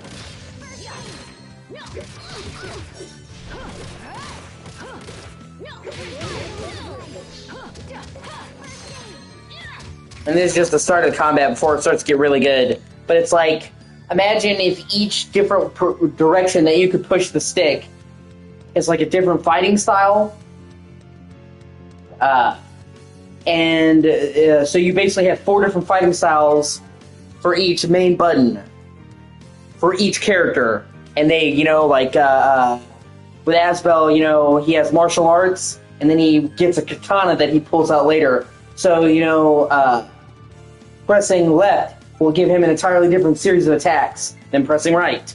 And then you learn that, oh, I can mix and match, so I can start out with fucking fists and whip out the sword, put lightning. Each character has different combat, so like the combat in this game gets really fucking good.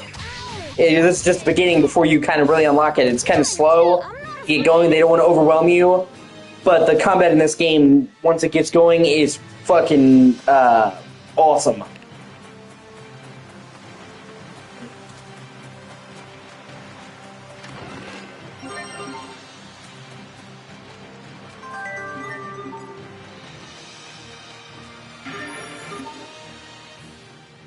Nice! I found one! What is it? I found a Kriya shard! Pretty sweet, huh? This is sweet? Yeah, it's my new treasure! Huh? So, what treasures do you have? I can't remember. Like, see, she starts out as a blank slate, but you can already see she has, like, a lot more personality, and that only grows throughout the game. They don't really hang on her amnesia. It's not like the focus of the whole game. It's just kind of like a starting point. Have any treasures? Huh. Well then, I'll just give you this. And a staple of the Tales game are these skits. Usually every Tales game has hundreds of these skits. They're optional scenes that flesh out the character, the story, and they're usually like anime portraits, and they're usually fully voiced. And they're all optional, you don't have to listen to any of them. But to me, they're a highlight of the game because they're all to flesh out the story. Like, oh, I found this thing, we're going to talk about this. Oh, I found this thing. Oh, here's a relationship with the character. And there's like a substantial amount of world building and plot stuff. But because the skits are optional, it's never forced on you. You don't have to watch a single one of them, but I generally like all of them, and they're funny. And they all solidify that thing, and it's a highlight of the game. And I always go out of my way to watch all of the skits because they're all good to the story, and they're all fully voiced. I will.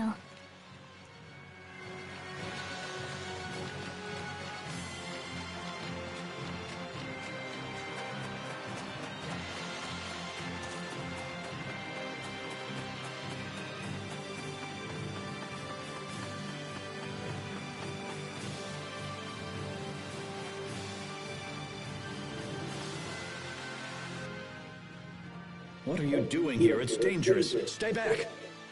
Relax, we can handle this. All right, just gotta draw one of them this way.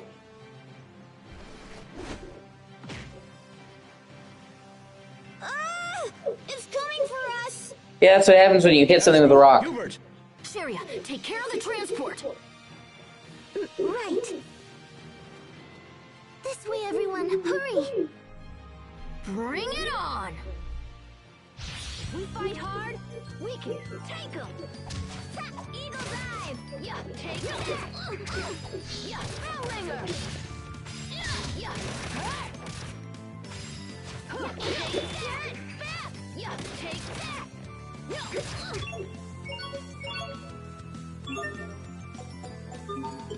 Yeah, Hellringer. Yeah. Sweet. Yeah, Tornado Blade. Yeah. Try this on. Yeah, Hellringer. Take that.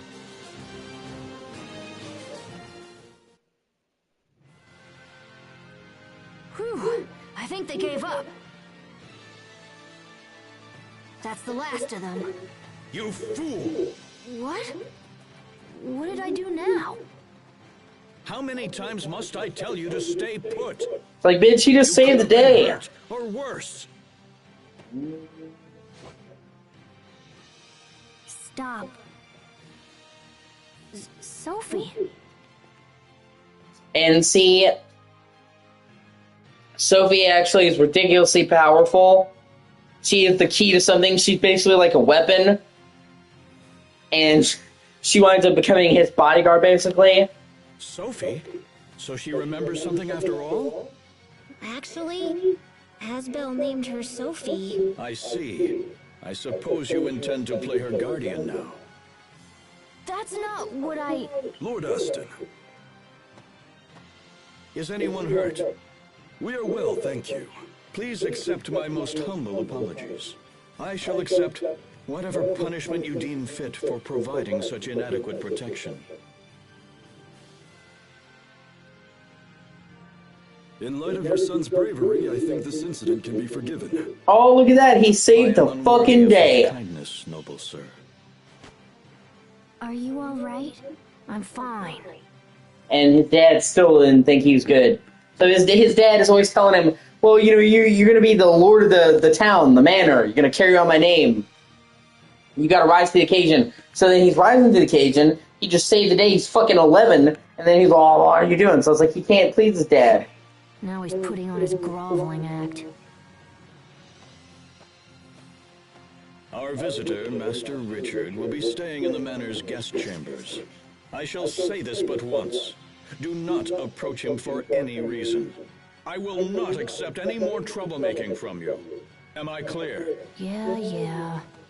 Lord Aston, we should be off. Yes, of course. Please permit me to escort you the rest of the way.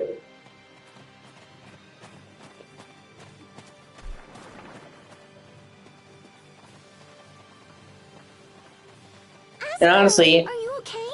he showed remarkable bravery for being fucking 11. That was nothing. That Richard person was inside the turtle's transport. I wish we could have met him. Well, he'll be in the guest chambers. Asbel, no. You can't possibly. Oh, yes, I can. It's time to meet this Master Richard for ourselves. But you can't. If Dad finds out, he'll have our heads. Look, it'll be fine. And it's funny, too, because he's like, oh, you know, I can't have you be around the master. You might disgrace us. And him and Richard wind up becoming, like, best bros. We're just gonna take a peek. Now, let's get home and meet our new guest. Like I said, I love this game. I love the whole series. I've played most of them. Unfortunately, a good chunk of them are only in Japan. They are in the middle of trying to bring more of them. This remaster, for example, is part of them. They said they intend to try to bring all of them over to the West. In Japan, the Tales of series is like on par with Final Fantasy and Dragon Quest. So like the big three: Final Fantasy, Dragon Quest, Tales of. But whereas Final Fantasy and Dragon Quest have achieved a great level of success outside of Japan, Tales of is popular in the West, but it never reached mainstream appeal like Final Fantasy did. It's always been more of a niche thing. And because of that, a lot of the games in the series never made their way stateside. And they've been trying to fix that, and they're talking about, this year's the 30th anniversary of the series because the first game was 95, back on SNES. So this is just the start, and they're intending to bring a lot of those to English shores for the first time, and I'll be glad to play them because, well, I love the series, but I can't read fucking Japanese. And even if I could, I can't get my hands on a fucking Japanese copy or a fan translation, so, And just like Final Fantasy or Dragon Quest, all of the numbered entries or main Tales of games, unless specifically stating otherwise, are standalone. They have references and callbacks, but you don't have to play them all. So that's why it wasn't a big deal if they missed it. But as somebody who loves this series, who's grown up playing this series, it does kind of fucking bum me out that a shit ton of them are only available in Japan. That turtle's transport was pretty impressive. Did you see how Dad talked to that guy? The visitor must be really important. He said he was close to Asbel's age. Whoa! Sophie spoke up on her own. Asbel, promise me you won't do anything stupid. Dad said his name was Richard, right? Okay. It's like, hey, Richard, can I call you Dick?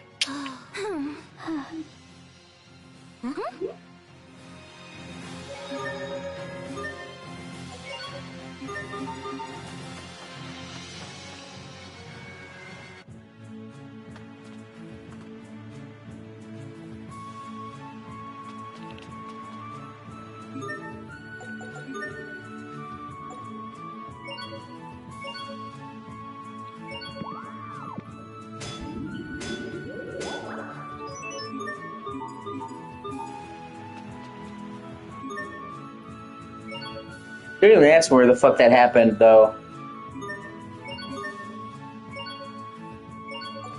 Because to this day, I'm still not sure where Richard became associated with Dick. It's funny, but it's like, it's like, no offense to you, Tokyo, but it's like some like a black culture, I understand, like Ebonics and shit, but then others, I've got no fucking clue. They'll say, oh, that's hot. Okay, gotcha. But then it's like, where the fuck did Glizzy come from? You know what I mean? Like, who the fuck looked at a hot dog and thought, Glizzy? I want to know. I want to talk to that person.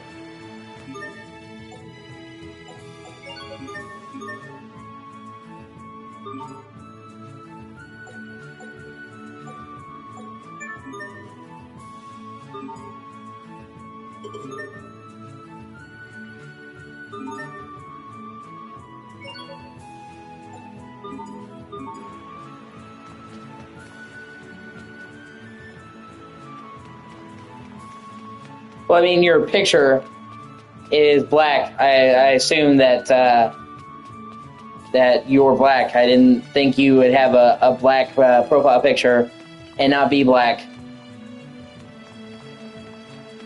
I mean, I don't fucking care. Race doesn't matter to me. I mean, that should go without saying, but I've actually had people try to suggest I'm a fucking skinhead. Fun story. I've actually had like 3 or 4 people in like the last 6 months ask me if I'm a skinhead or if I'm a racist because I have a shaved head and I'm a white guy.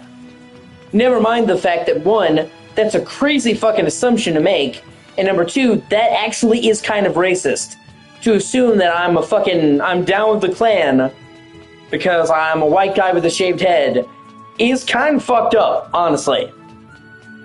And, it feels like one person, but I had like 3 people be like, is your hairstyle a preference, or are you like, I think it was last week, this bitch asked me, she's like, is your hairstyle just a preference, or are you with the Proud Boys? I'm like, what makes you think that? I have a fucking a shaved head, so I'm a fucking Megatron. Like, what? Yeah. No, I feel ya. It's fucking weird. You know what I mean? Like, what? And like, the irony is that it is actually kind of racist. If I had a shaved head and I wasn't white, would they ever even consider that I could be racist? No. Like, they are literally making an assumption based on my race. So while they're asking me, hey dog, are you racist? They're actually being bigoted. Like, if, you know, if I wasn't white and I had a shaved head, it wouldn't even enter your fucking mind. So it's just a bit of delicious irony. That while they're concerned about me being racist, they're being racist. You know, like, that's like assuming, like, oh, I saw a black guy with cornrows. Are you a criminal? Look, there he is. But if Like, that, you know, if I said that, I would be called out for being bigoted. And of course, that would be bigoted. But you ask a white guy if he's down with the Klan because he has a shaved head, that's not bigoted? No, it is. It's low-key fucking racist. we go through here, someone will see us. So... Yeah, that's weird. Yeah. No, I would be incredibly rude to that person, man. Plus, that also makes me question, like, has that person never met any black people? I've spent most of my life living around black people. The neighborhood that I live in, most of the people here are black. It's not something I did on purpose, but, you know, whatever. So, you know, it's not a big deal to me. But the black community, from what I've seen, man, really likes anime. It's almost become a meme on the internet of black guys loving Dragon Ball Z. You know, and people like that. And most, honestly, it's not like all black people are into anime, but most of the black people that I've met in my life, online and in person, fucking love anime. And in general, like, there's a huge part of the African community that's really into anime. You know, or even like the weird things that you wouldn't expect, like the Mexican cartel.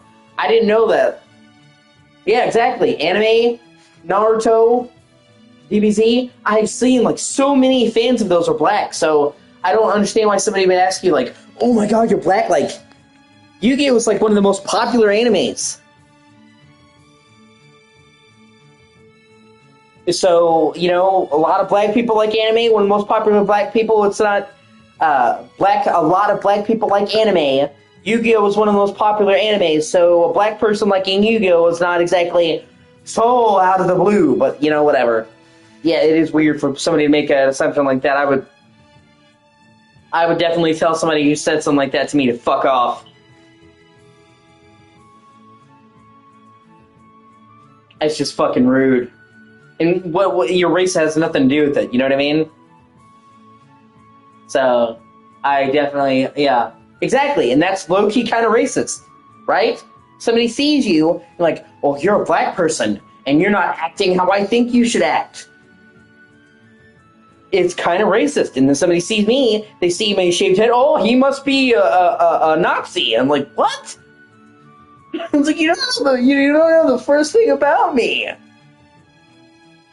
It's like, if you knew anything about me, I'm like the opposite of racist. But oh no, I've got a shaved head. It's like, you know, and I've told people I'm balding. That's essentially what it is. That's why I keep my head shaved. I'm balding, and rather than doing the comb over shit, I keep my head shaved. It's less maintenance, and it's basically me taking ownership over it. So it's like, you know, that bitch who's like, are you part of the Proud Boys? I'm like, no, I'm balding, and I don't want to deal with a comb over. It's not that fucking deep.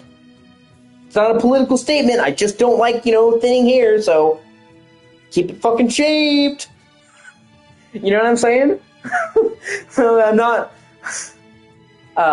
yeah, I'm going on 30. I don't know how old you are, but I turned 29 last month. I'll be 30 next year. But that's what I'm saying, you know, it's like...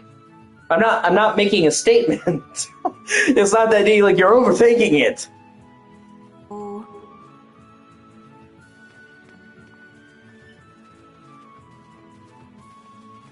All right, we'll enter through the window. And I'm pretty much friends with anybody. Like I said, I don't care where you're from. I don't care what color you are. I don't care what sex you are. I don't care what your preference is. I don't care if you're gay or whatever. I don't care as long as you're not a dickhead. We'll get along just fine. You've been in the group. You haven't really got a chance to talk to some people, but there's plenty of other black people in my Discord server. Nero, or Vic Boss, as his name is on the server. He's a brother. He's super fucking cool. He's also an anime. I'm sure you'd have a lot in common with him. King Kamashita, he's black. He's an anime. Super cool dude. And them being black has nothing to do with the anime. I'm just saying that I don't care. You know what I mean? Max is in the group. He's Australian. He's on the darker side. It's not exactly black per se, but he's closer to Aboriginal. I don't fucking care.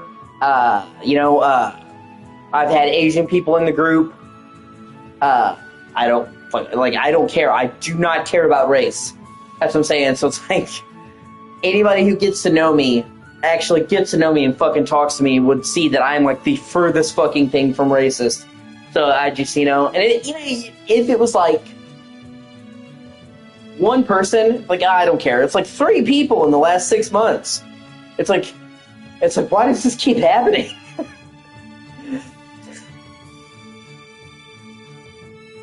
And it's hilarious too, because this chick, I like matched with her on Facebook dating, and I was like busy, I was eating, and so she's like, are you a Proud Boy? And I didn't answer her right away because I was eating. I answered her like literally 2 minutes later, and she's like, "Oh, I guess that's my answer." She's like, you can fuck off, you racist fuck. And I'm like, okay. First of all, you shouldn't jump to conclusions, and second of all, just because I didn't answer you in fucking 30 seconds doesn't mean that I'm avoiding the question. And third of all, it's like, you literally, if you had talked to me for like 5 minutes, you would see that I'm like the opposite. I'm like a very vocal anti-Trump guy. You can ask anybody who's asked me. I don't get super political, but I've been pretty vocal about not liking Trump. So it's like, if you took 5 minutes, you'd see, But it's just weird that it keeps coming up. It's like, people fucking keep thinking I'm racist. I'm like, where the fuck is this coming from?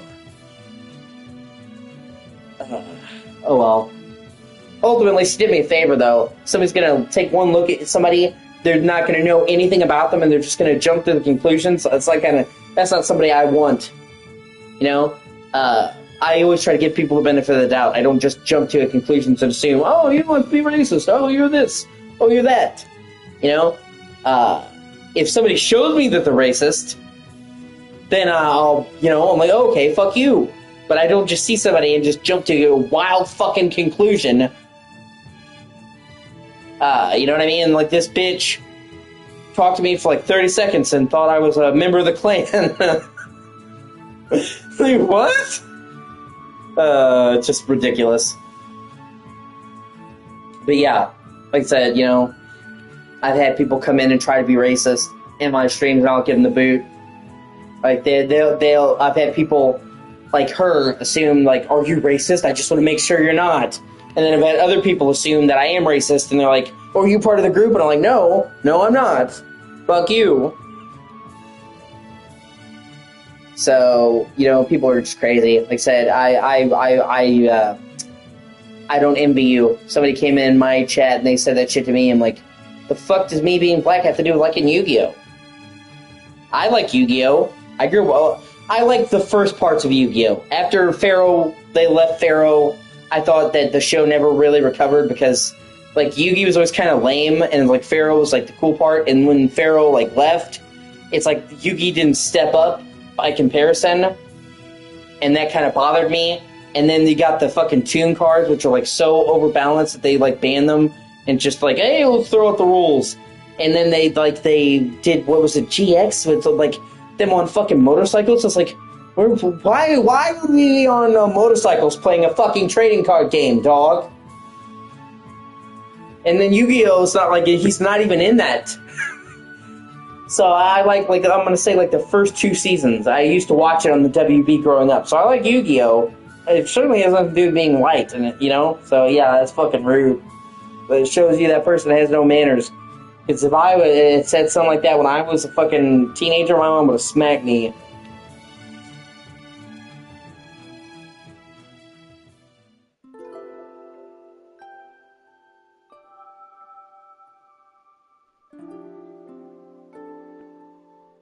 And that, unfortunately, is part of the problem. People who think they're helping race relations are actually more bigoted than anything because they think that they're being an ally. God, I hate that fucking word, the way that that word is used now.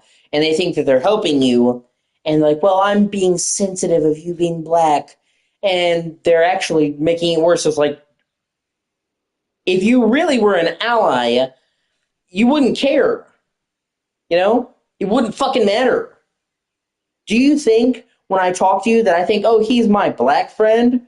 Oh, this is this black guy that I talk to? No, I think, oh, this is this guy that I talk to. This is a guy that comes in my stream. You being black, literally, other than, you know, when I see your profile picture, literally doesn't matter. And these people will, like, try to be accommodating, and they'll put you in this narrow box, like, oh, I can't believe you're a black guy that likes Yu-Gi-Oh! And, like, they are low-key being the type of racism that they're trying to call out. Why would you being black have anything to do with you liking fucking Yu-Gi-Oh? It wouldn't. But yeah, sorry about the whole spiel. I'm just saying it's funny. You know, I just find the irony of it delicious that people who are trying to not be racist wind up being super racist and bigoted. Who's there? Hey, yo, dick! Hey, it's only us.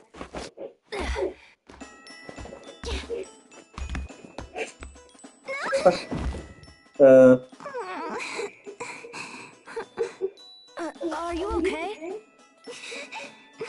Why do I even listen to you anyway? It's not his fucking fault that you can't even climb over a window. Hold it right there. Who are you? I am Asbel Lant. My father's the lord of this manor. And you must be Richard from the capital. Come on, let's get out of here and have fun. You've never been to Lant, right? We can show you around. Leave me alone. And it's actually great too because Richard he has no friends, and like the whole time his dad's like, oh, I don't want you to be around Richard. You'll disgrace us. You'll ban our family, and instead he gives Richard the only thing he wants. Would prefer to stay here. You'd rather stay here in this dark room all alone?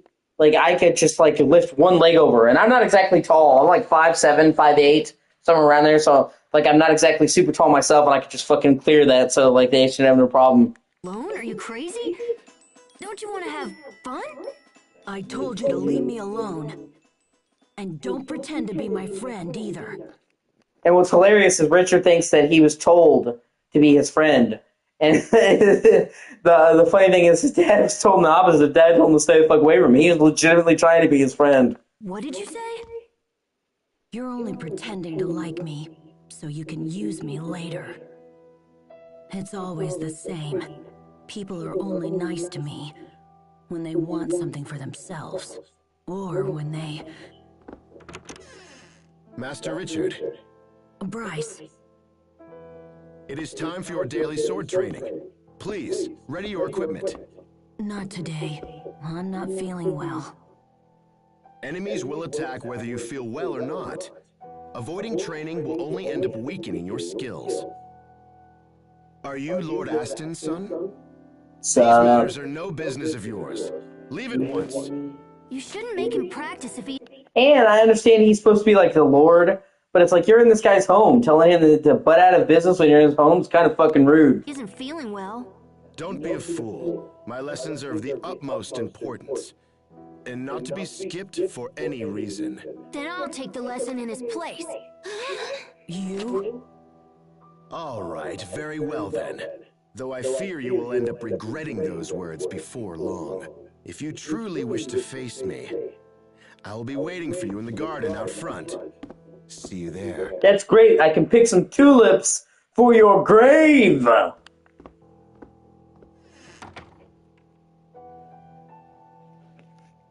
And this bouquet will go nicely for your grave.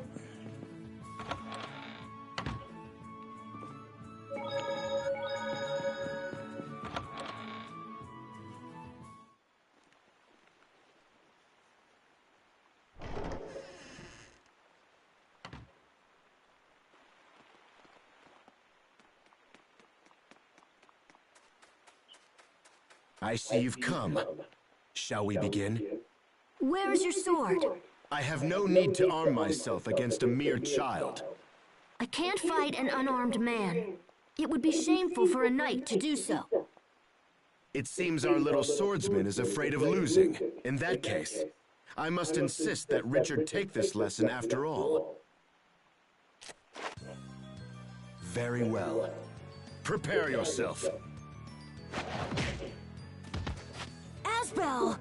Oh, did the little knight fall down? And that's another reason why I really like Asbel. He's one of my favorite protagonists in the whole series. Because he's not the chosen one, he's not like special, like magical powers or anything. He's just a good dude who refuses to give up.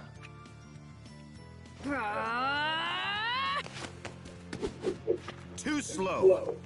Are you even trying, boy? And that's his strength. You know what I mean? Is that he just cares.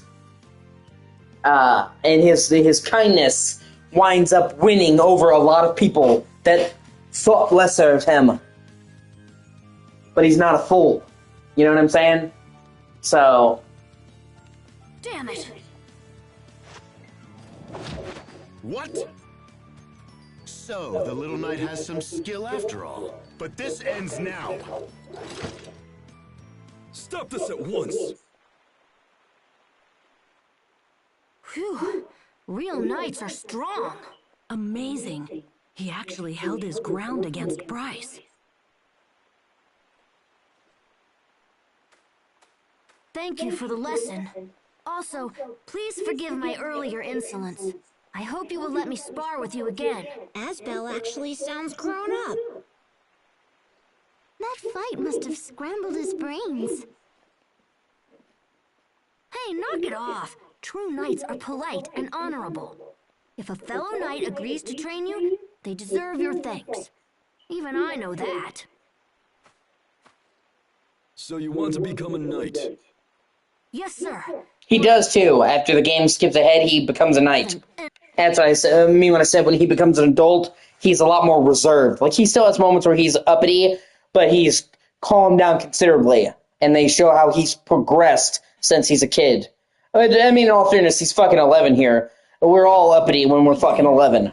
You have some talent with a sword. Once you get older, I wager the knights would be proud to have you. Fucking... Really? You should be ashamed, Bryce. There's no honor in provoking a child. Yeah, he kind of has a point. I apologize, sir. I will take over Master Richard's training from this point forward. You may join the other guards inside. I understand, sir. With your leave, Master Richard. And see, just by, like, he thought that he just was told to be his friend, to suck up to him. Even though his dad told him the opposite. So after he sees this, like, Asbel's genuine kindness wins him over. That was amazing, Asbel. He said you have talent. Imagine, my big brother joining the Knights. Come on, Hubert, knock it off. I'm just glad that Richard won't be forced to practice when he's not feeling good. Amazing. Well, since the lesson is over and we're already outside, how about I show you something cool? What are you talking about? I'm gonna take him to see the flowers. But it's almost sundown. Well then, you guys should stay here. Just play dumb if Dad asks about us, okay?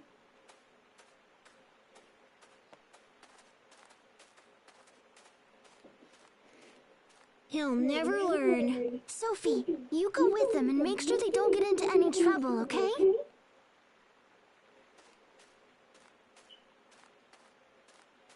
All right, guys, follow me.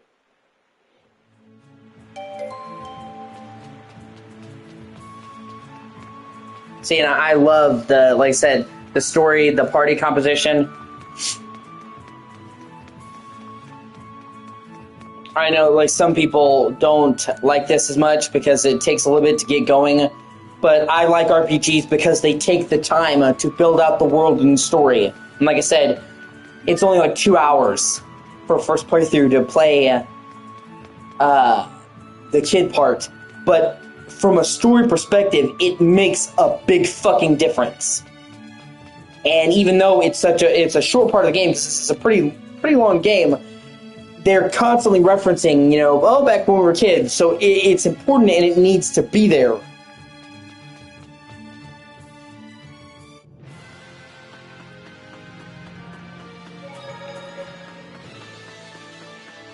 Hostiles.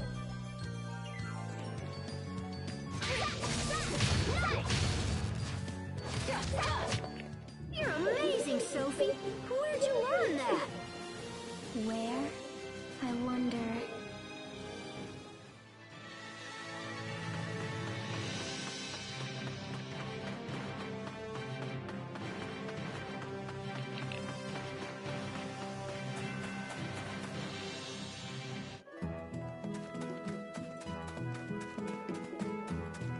Hostiles.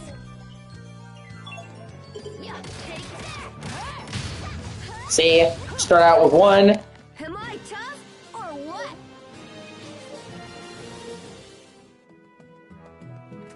One attack, and you mix it. Hostiles. So start out with a regular attack, then flip around, then come ahead with the overhead, and that's where they start adding in the different layers. Like, the combat in this game is actually really fucking good. Over already?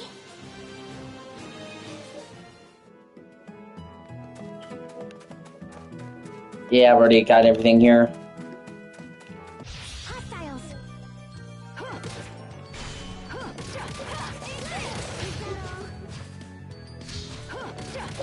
So, like, once you get into it, and each character has multiple different styles and different stuff that combines, and each character has a different combat style, and you switch between them in the battle, the combat in this game really fucking takes off. And when you consider the fact that this is, an RPG where fighting is one of the main things in the game, that goes a long way towards making this game fucking awesome.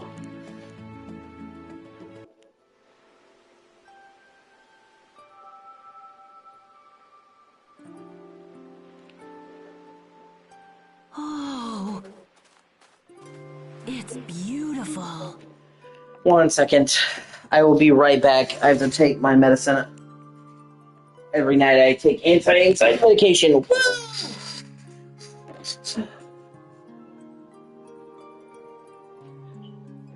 I'm coming.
Sorry about that. I had to take my medication.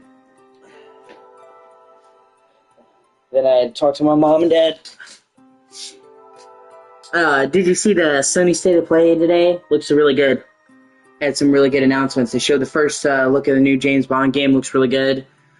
Silent Hill F, the new Silent Hill game. I thought it was coming this year because they already had fully looked at they fully rated it with the ESRB. And other stuff, and it's coming in September. It's actually coming sooner than I thought, which is super sweet. It looks really fucking good. And it's kind of crazy because we went from a decade plus with no Silent Hill games to literally a Silent Hill 2 remake was fucking excellent, and it came out in October, and this came out in September, so we had 2 major Silent Hill games in less than a year. It's crazy.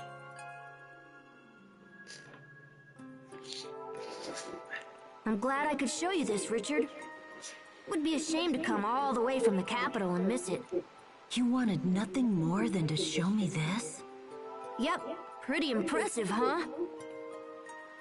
You're really something. There you are, Your Highness. Bryce! Your Highness? Wait, you're Prince Richard, the son of our king? He's Prince Dick! The guards are quite frantically searching for you, my prince. I am most disappointed that you put them through such agony. I apologize for the trouble, Bryce. No apology required. In fact, this makes things much easier for me.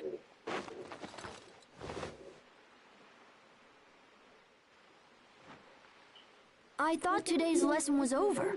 This is no lesson, boy.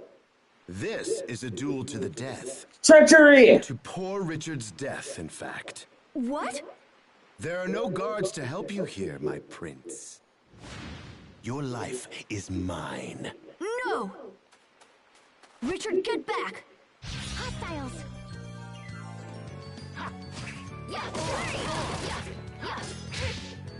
You fucked with the wrong kids, bro!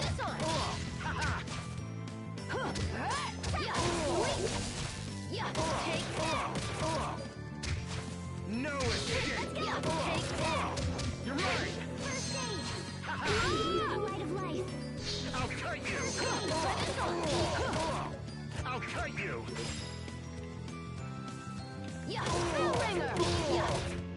No escape!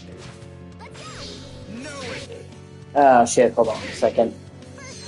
I think this might be a... No escape! There might be a trophy regarding this boss fight I need to check. That's why I let him kill me.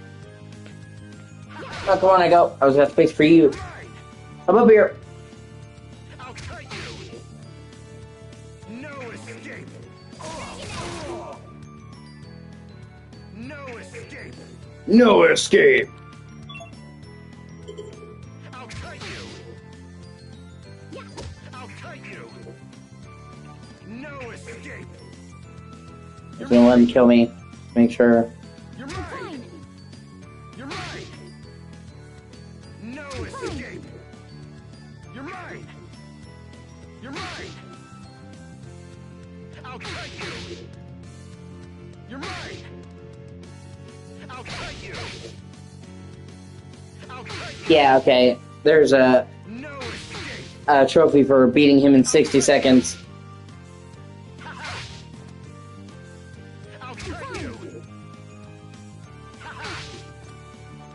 No escape!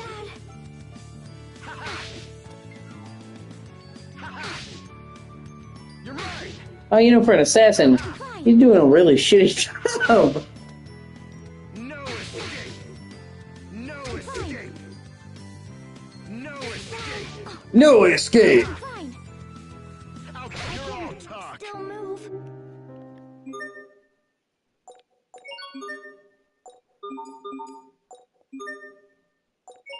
Hostiles.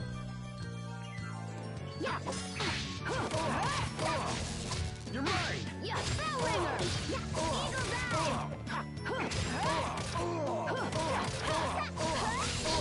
mine! You're mine!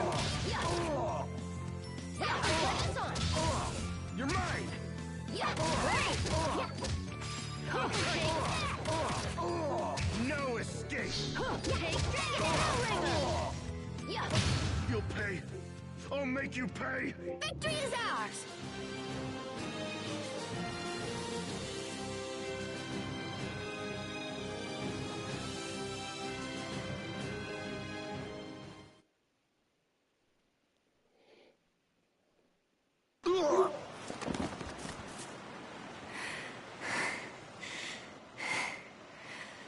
Okay then. Have you had enough? Where's Richard?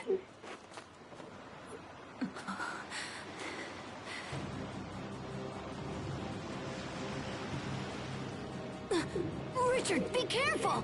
The cliff! The cliff? Yeah, bro. The cliff.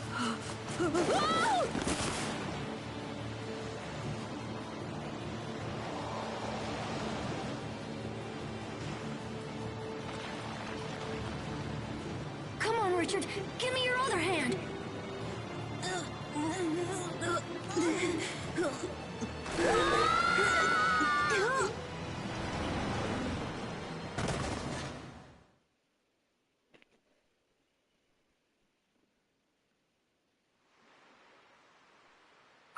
What's going on? What's this warm light all around me? What happened?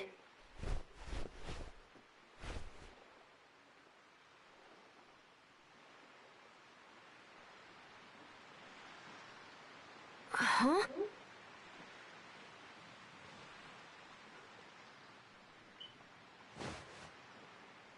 Wait, we fell off the cliff! Sophie, are you okay? Are you hurt? I'm fine. Oh, thank goodness. What about Richard? Is Richard okay too?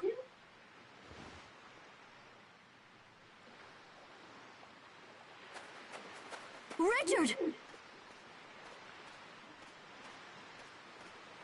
He wasn't hurt. Really? Okay, good. That's good. It's like, are you okay, Richard? Well, you know, besides shitting my pants, I'm fine.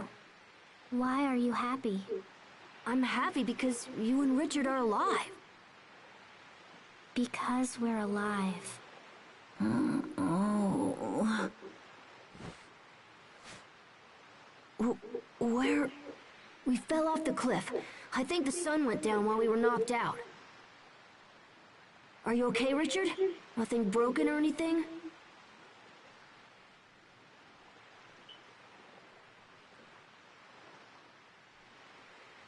No, I think I'm fine. I can't believe we fell off a cliff and no one got hurt. Your name is Asbel, yes? I owe you my life.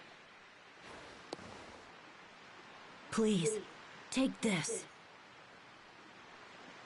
Why are you giving me your ring? I owe you a great debt. This is the least I can do. No way, no, I won't take it.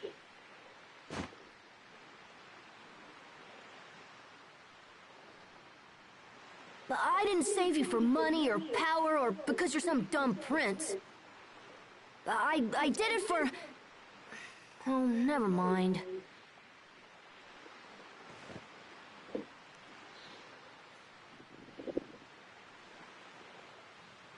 I didn't mean to insult you.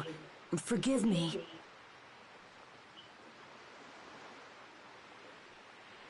We should go back, Asbel. Yeah, we should. But, I'm not really sure how.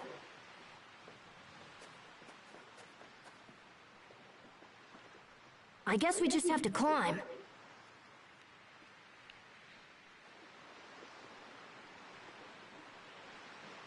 Sophie, Richard, I think it's time for a little hike. If monsters come, we fight together. That's the only way we'll beat them.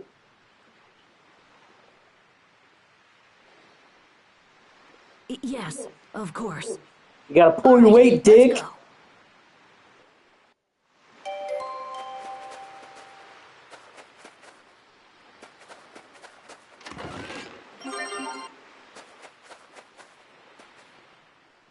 Hey, Richard? You seem reserved. This is very unlike you. Why would Bryce try to assassinate you? I can think of several reasons, but none that are worth sharing. But why not? I fought him off, you know. You can trust me. I'm sorry, but it's more complicated than that. What's wrong? You're making your angry face again, Asbel. I'm not angry. I'm just frustrated.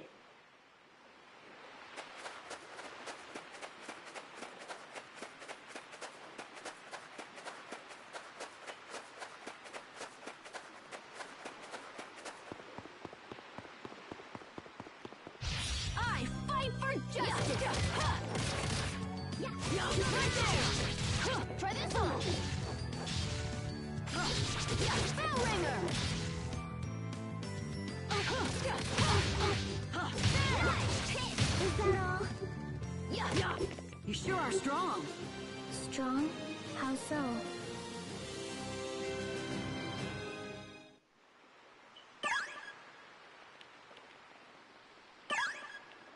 Oh, okay, I actually have to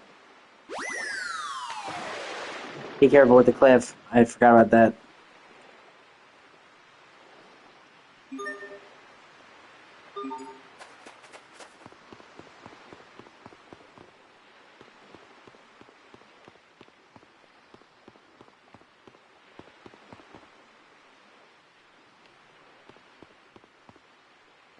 I'll show you what I got!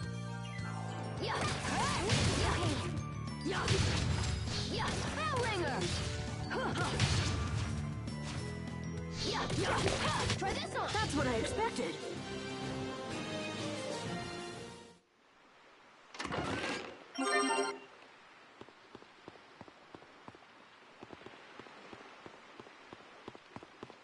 I fight for justice! Take that! Try this on! Try this on! Take that! Take that!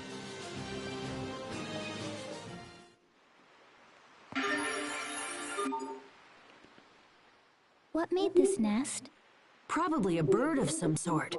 No, it wasn't a bird. What was it again? If Hubert was here, he'd know for sure. Hubert is your brother? Yeah, and he's super smart. He's always reading books and studying, so he knows everything. I mean, yeah, he's a bit of a wuss, but who cares when he's a genius? You seem very proud. Yeah, I am. But don't spread that around, okay?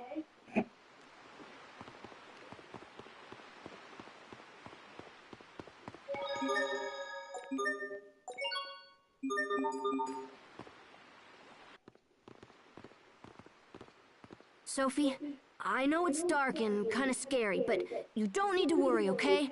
I'll protect you. Protect me?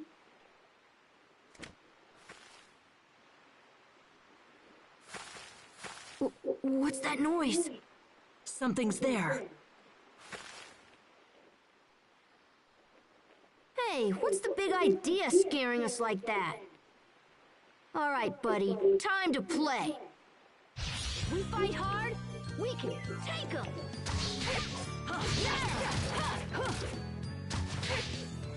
Try this one.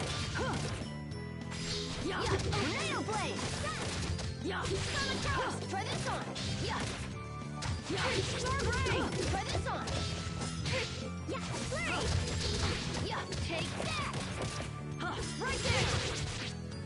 Take that. Flurry. Storm ray. Eagle dive. Bellringer. There. Bellringer.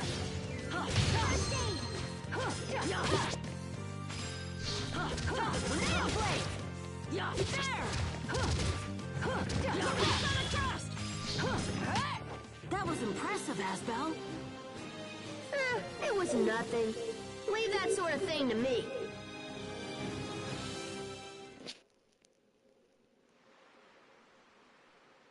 See? With a team like ours, monsters don't stand a chance. I'm on your team? Yeah, of course you are. We need you, Richard.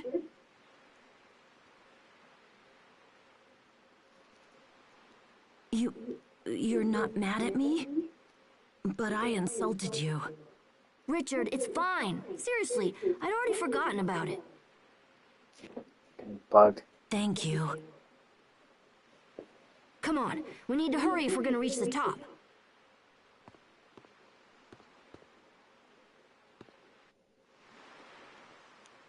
I see that Asbel isn't the only one growing accustomed to combat. Richard, are you happy when Asbel smiles? Well, I don't have a problem with smiling, but where did that come from? So it makes you happy? I haven't really thought about it. Asbel was making a sad face earlier.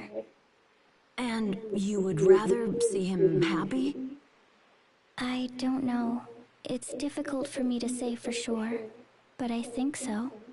Asbel and I are very similar, but I suspect the way we think about things is very different. Let's leave it at that. Right now, we should return to the meadow. Let's use these routes to get back up the cliff.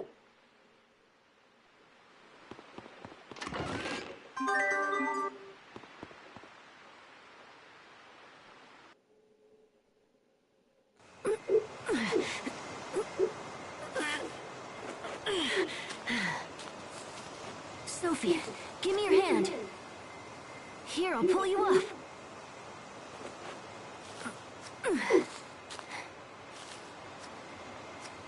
All right, Richard, you're the next one up.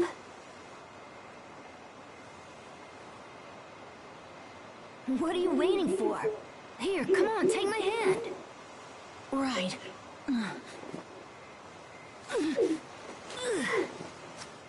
Yes, all right, we did it. We made it back. It's amazing what friends can do when they work together. I'm really glad that both of you guys were here. Friends? Yeah, of course. We're all friends now, Richard. Oh, I see. Asbel, am I your friend too? Yeah, of course you are. What is a friend supposed to do? A friend helps you out when you're in trouble. You laugh together when you're happy. Oh, come on now, tell me the honest truth. Have you forgotten what it's like to have friends? I don't know. I know. I've got a great idea. Let's use this tree to make a friendship pact. Friendship pact? It's a tradition in our town. If you carve your name in a tree and then join hands, they say your friendship will last forever.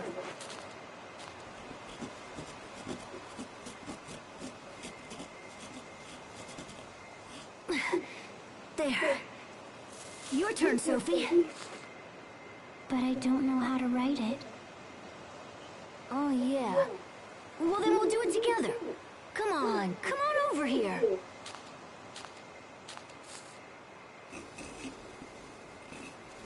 Sophie. There. Awesome. See? There you go.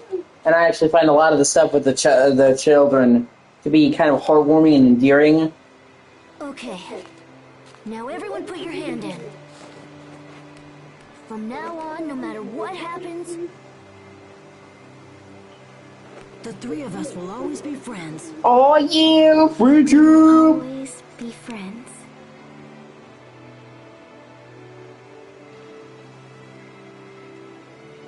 all right. Now our friendship can never be broken.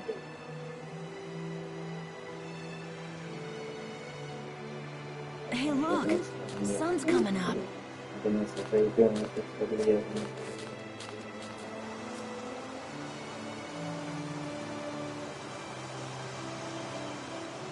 Wow. I'll remember this view and this day for the rest of my life. Master Asbel! Are you there? Yeah. Guy just tried to kill me, but it's fine. Master Richard! Maybe you need to have a better vetting process, just saying in the future. Frederick! Over here! Because the guy who's supposed to protect me tried to stab me. Stranger danger.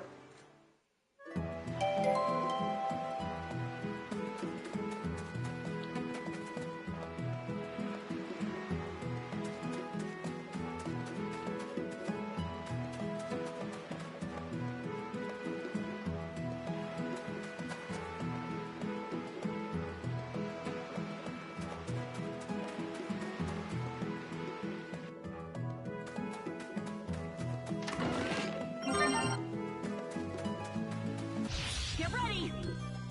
Yeah, tornado blade! Bell ringer! Right there! See that? Bell ringer! Right? I think that's all of them.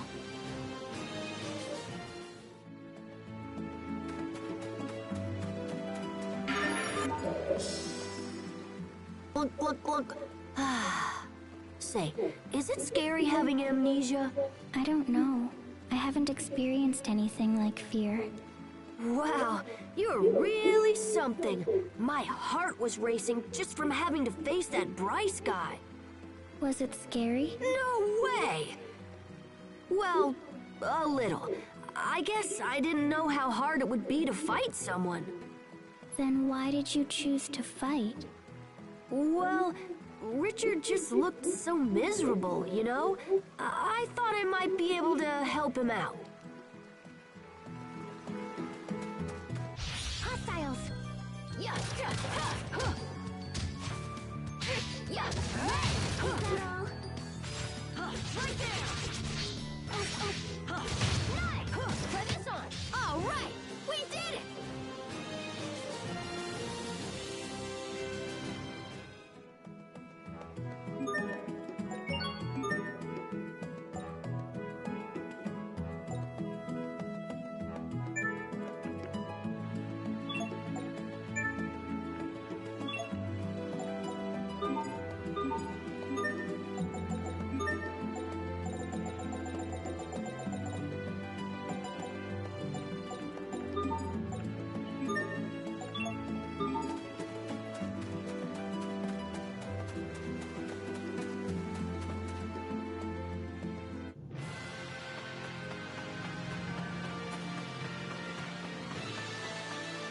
Hostiles!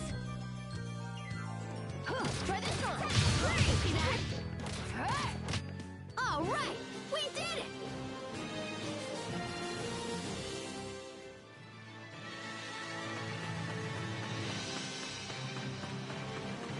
Hostiles! Yeah, bell ringer! Yeah, splendid! Yeah, take that! Pathetic. Why even bother?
You have disobeyed me for the last time. Lord Aston, please do not be angry with Asbel. He saved my life. Respectfully, Your Highness, your life was in danger only because he spirited you away. This is untrue, Lord Aston. I asked your son to show me the town. If there is blame to be assigned for our actions, it belongs to me alone. Richard. It's cool because he helps him too. Highness. I will forgive Asbel's role in the threat on your life. I am grateful. In my role in the threat on his life, man, he would be fucking sliced and diced. God, his dad pisses me off. But this is not over, Asbel. I told you to avoid Launt Hill, and you disobeyed me. And worse, you made Hubert and Sheria lie to shield you. The search party was delayed for hours as a direct result of your actions. You are confined to your room until further notice. Fine. I'm sorry, Asbel. I tried. That's okay. Who knows what he would have done if he hadn't said anything. Thanks, Richard. I fear I have more news, Prince Richard. While you were out, we received an urgent message.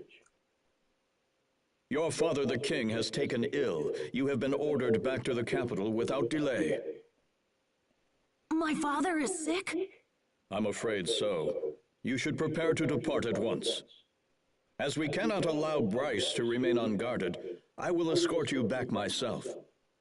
I understand.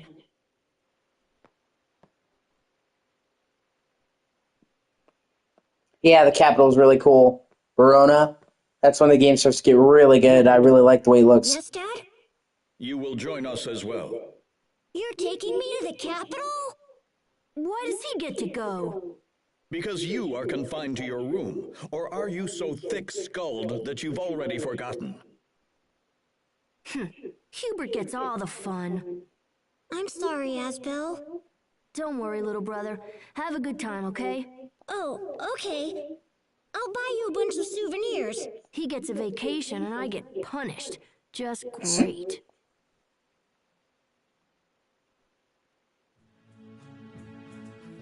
It might take a little while, but I'll come back to Launt someday.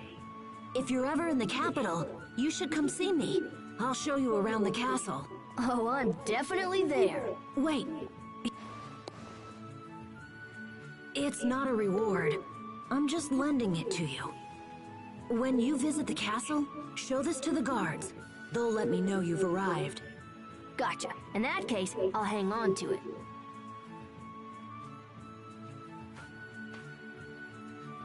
I wish I had more time here, but I have to go. Okay, I'll see you around.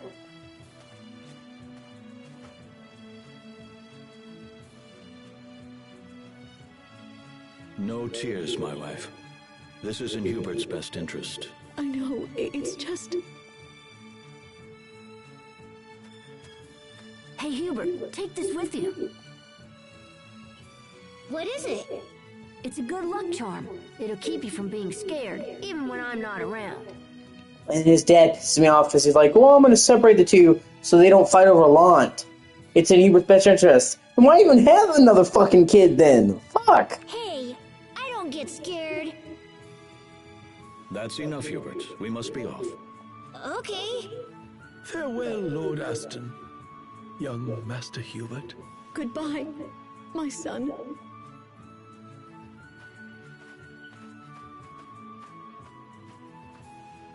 See you, Richard. So long, Hubert.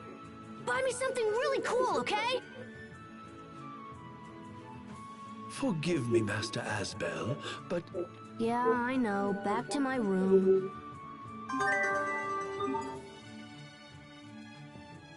If Dad thinks I'm gonna stay in here, he's crazy.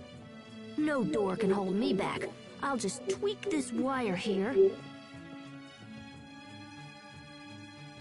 Fuck you, Dad. It's not a phase, okay? I like goth mommies. And still locked. Well, crap. I really wanted to see the capital. I might have been able to find someone who knows about Sophie. You called Asbel? Sophie? What are you doing out there? Asbel? What's the capital? Well, the capital is the biggest city in the whole kingdom. There's lots of people there, so I thought one of them might recognize you. That's why I want to go, but... I want to go too. Oh? Well, all right then. Let's sneak out of here and go together. Quick, open the door. It won't open. Damn, now what? Asbel, move away from the door. Huh? Okay. Holy cow! Blam! It didn't open. You broke it down. Well, whatever.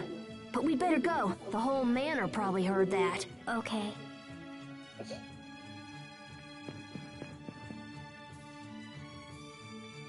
I love this game.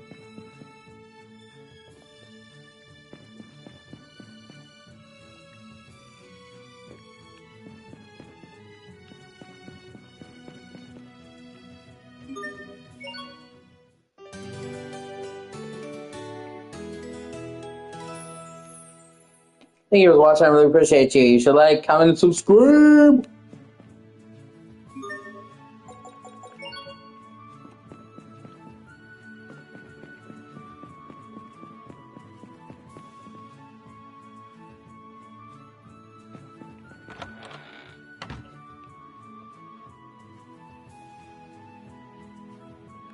Asbel, you disobeyed and left your room, didn't you? Yeah, I'm staying right here, Mom. You fucking think? Unless you think I suddenly managed to learn astral projection.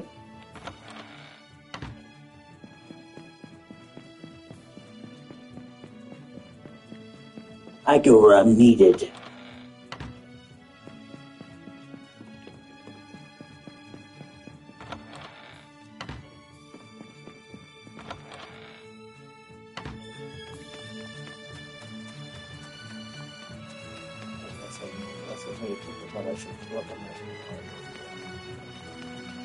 If you don't mind, then fucking it's a horror. Okay, that's.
I'll show you what I got. Bell ringer. Okay. Yeah, take that. Try this on. Yeah, bell ringer. Yeah, try this on. Yeah, victory is ours.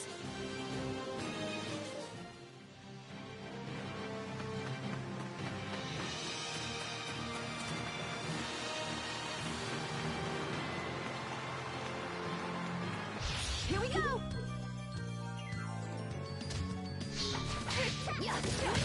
Nice! Bell ringer! Try this one! Tempest strike! Whew. Close call!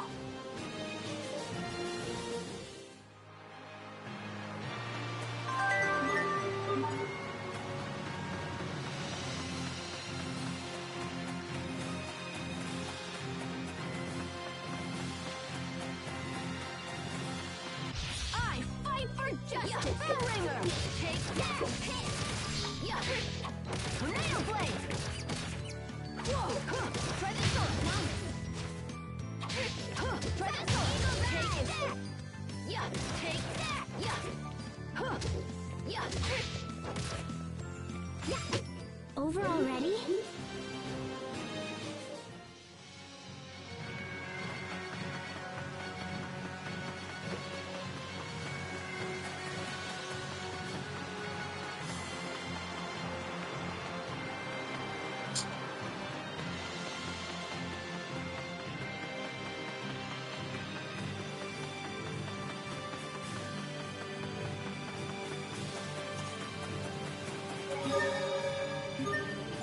I'm gonna save here and take a break. I'll be back. Thank you for watching.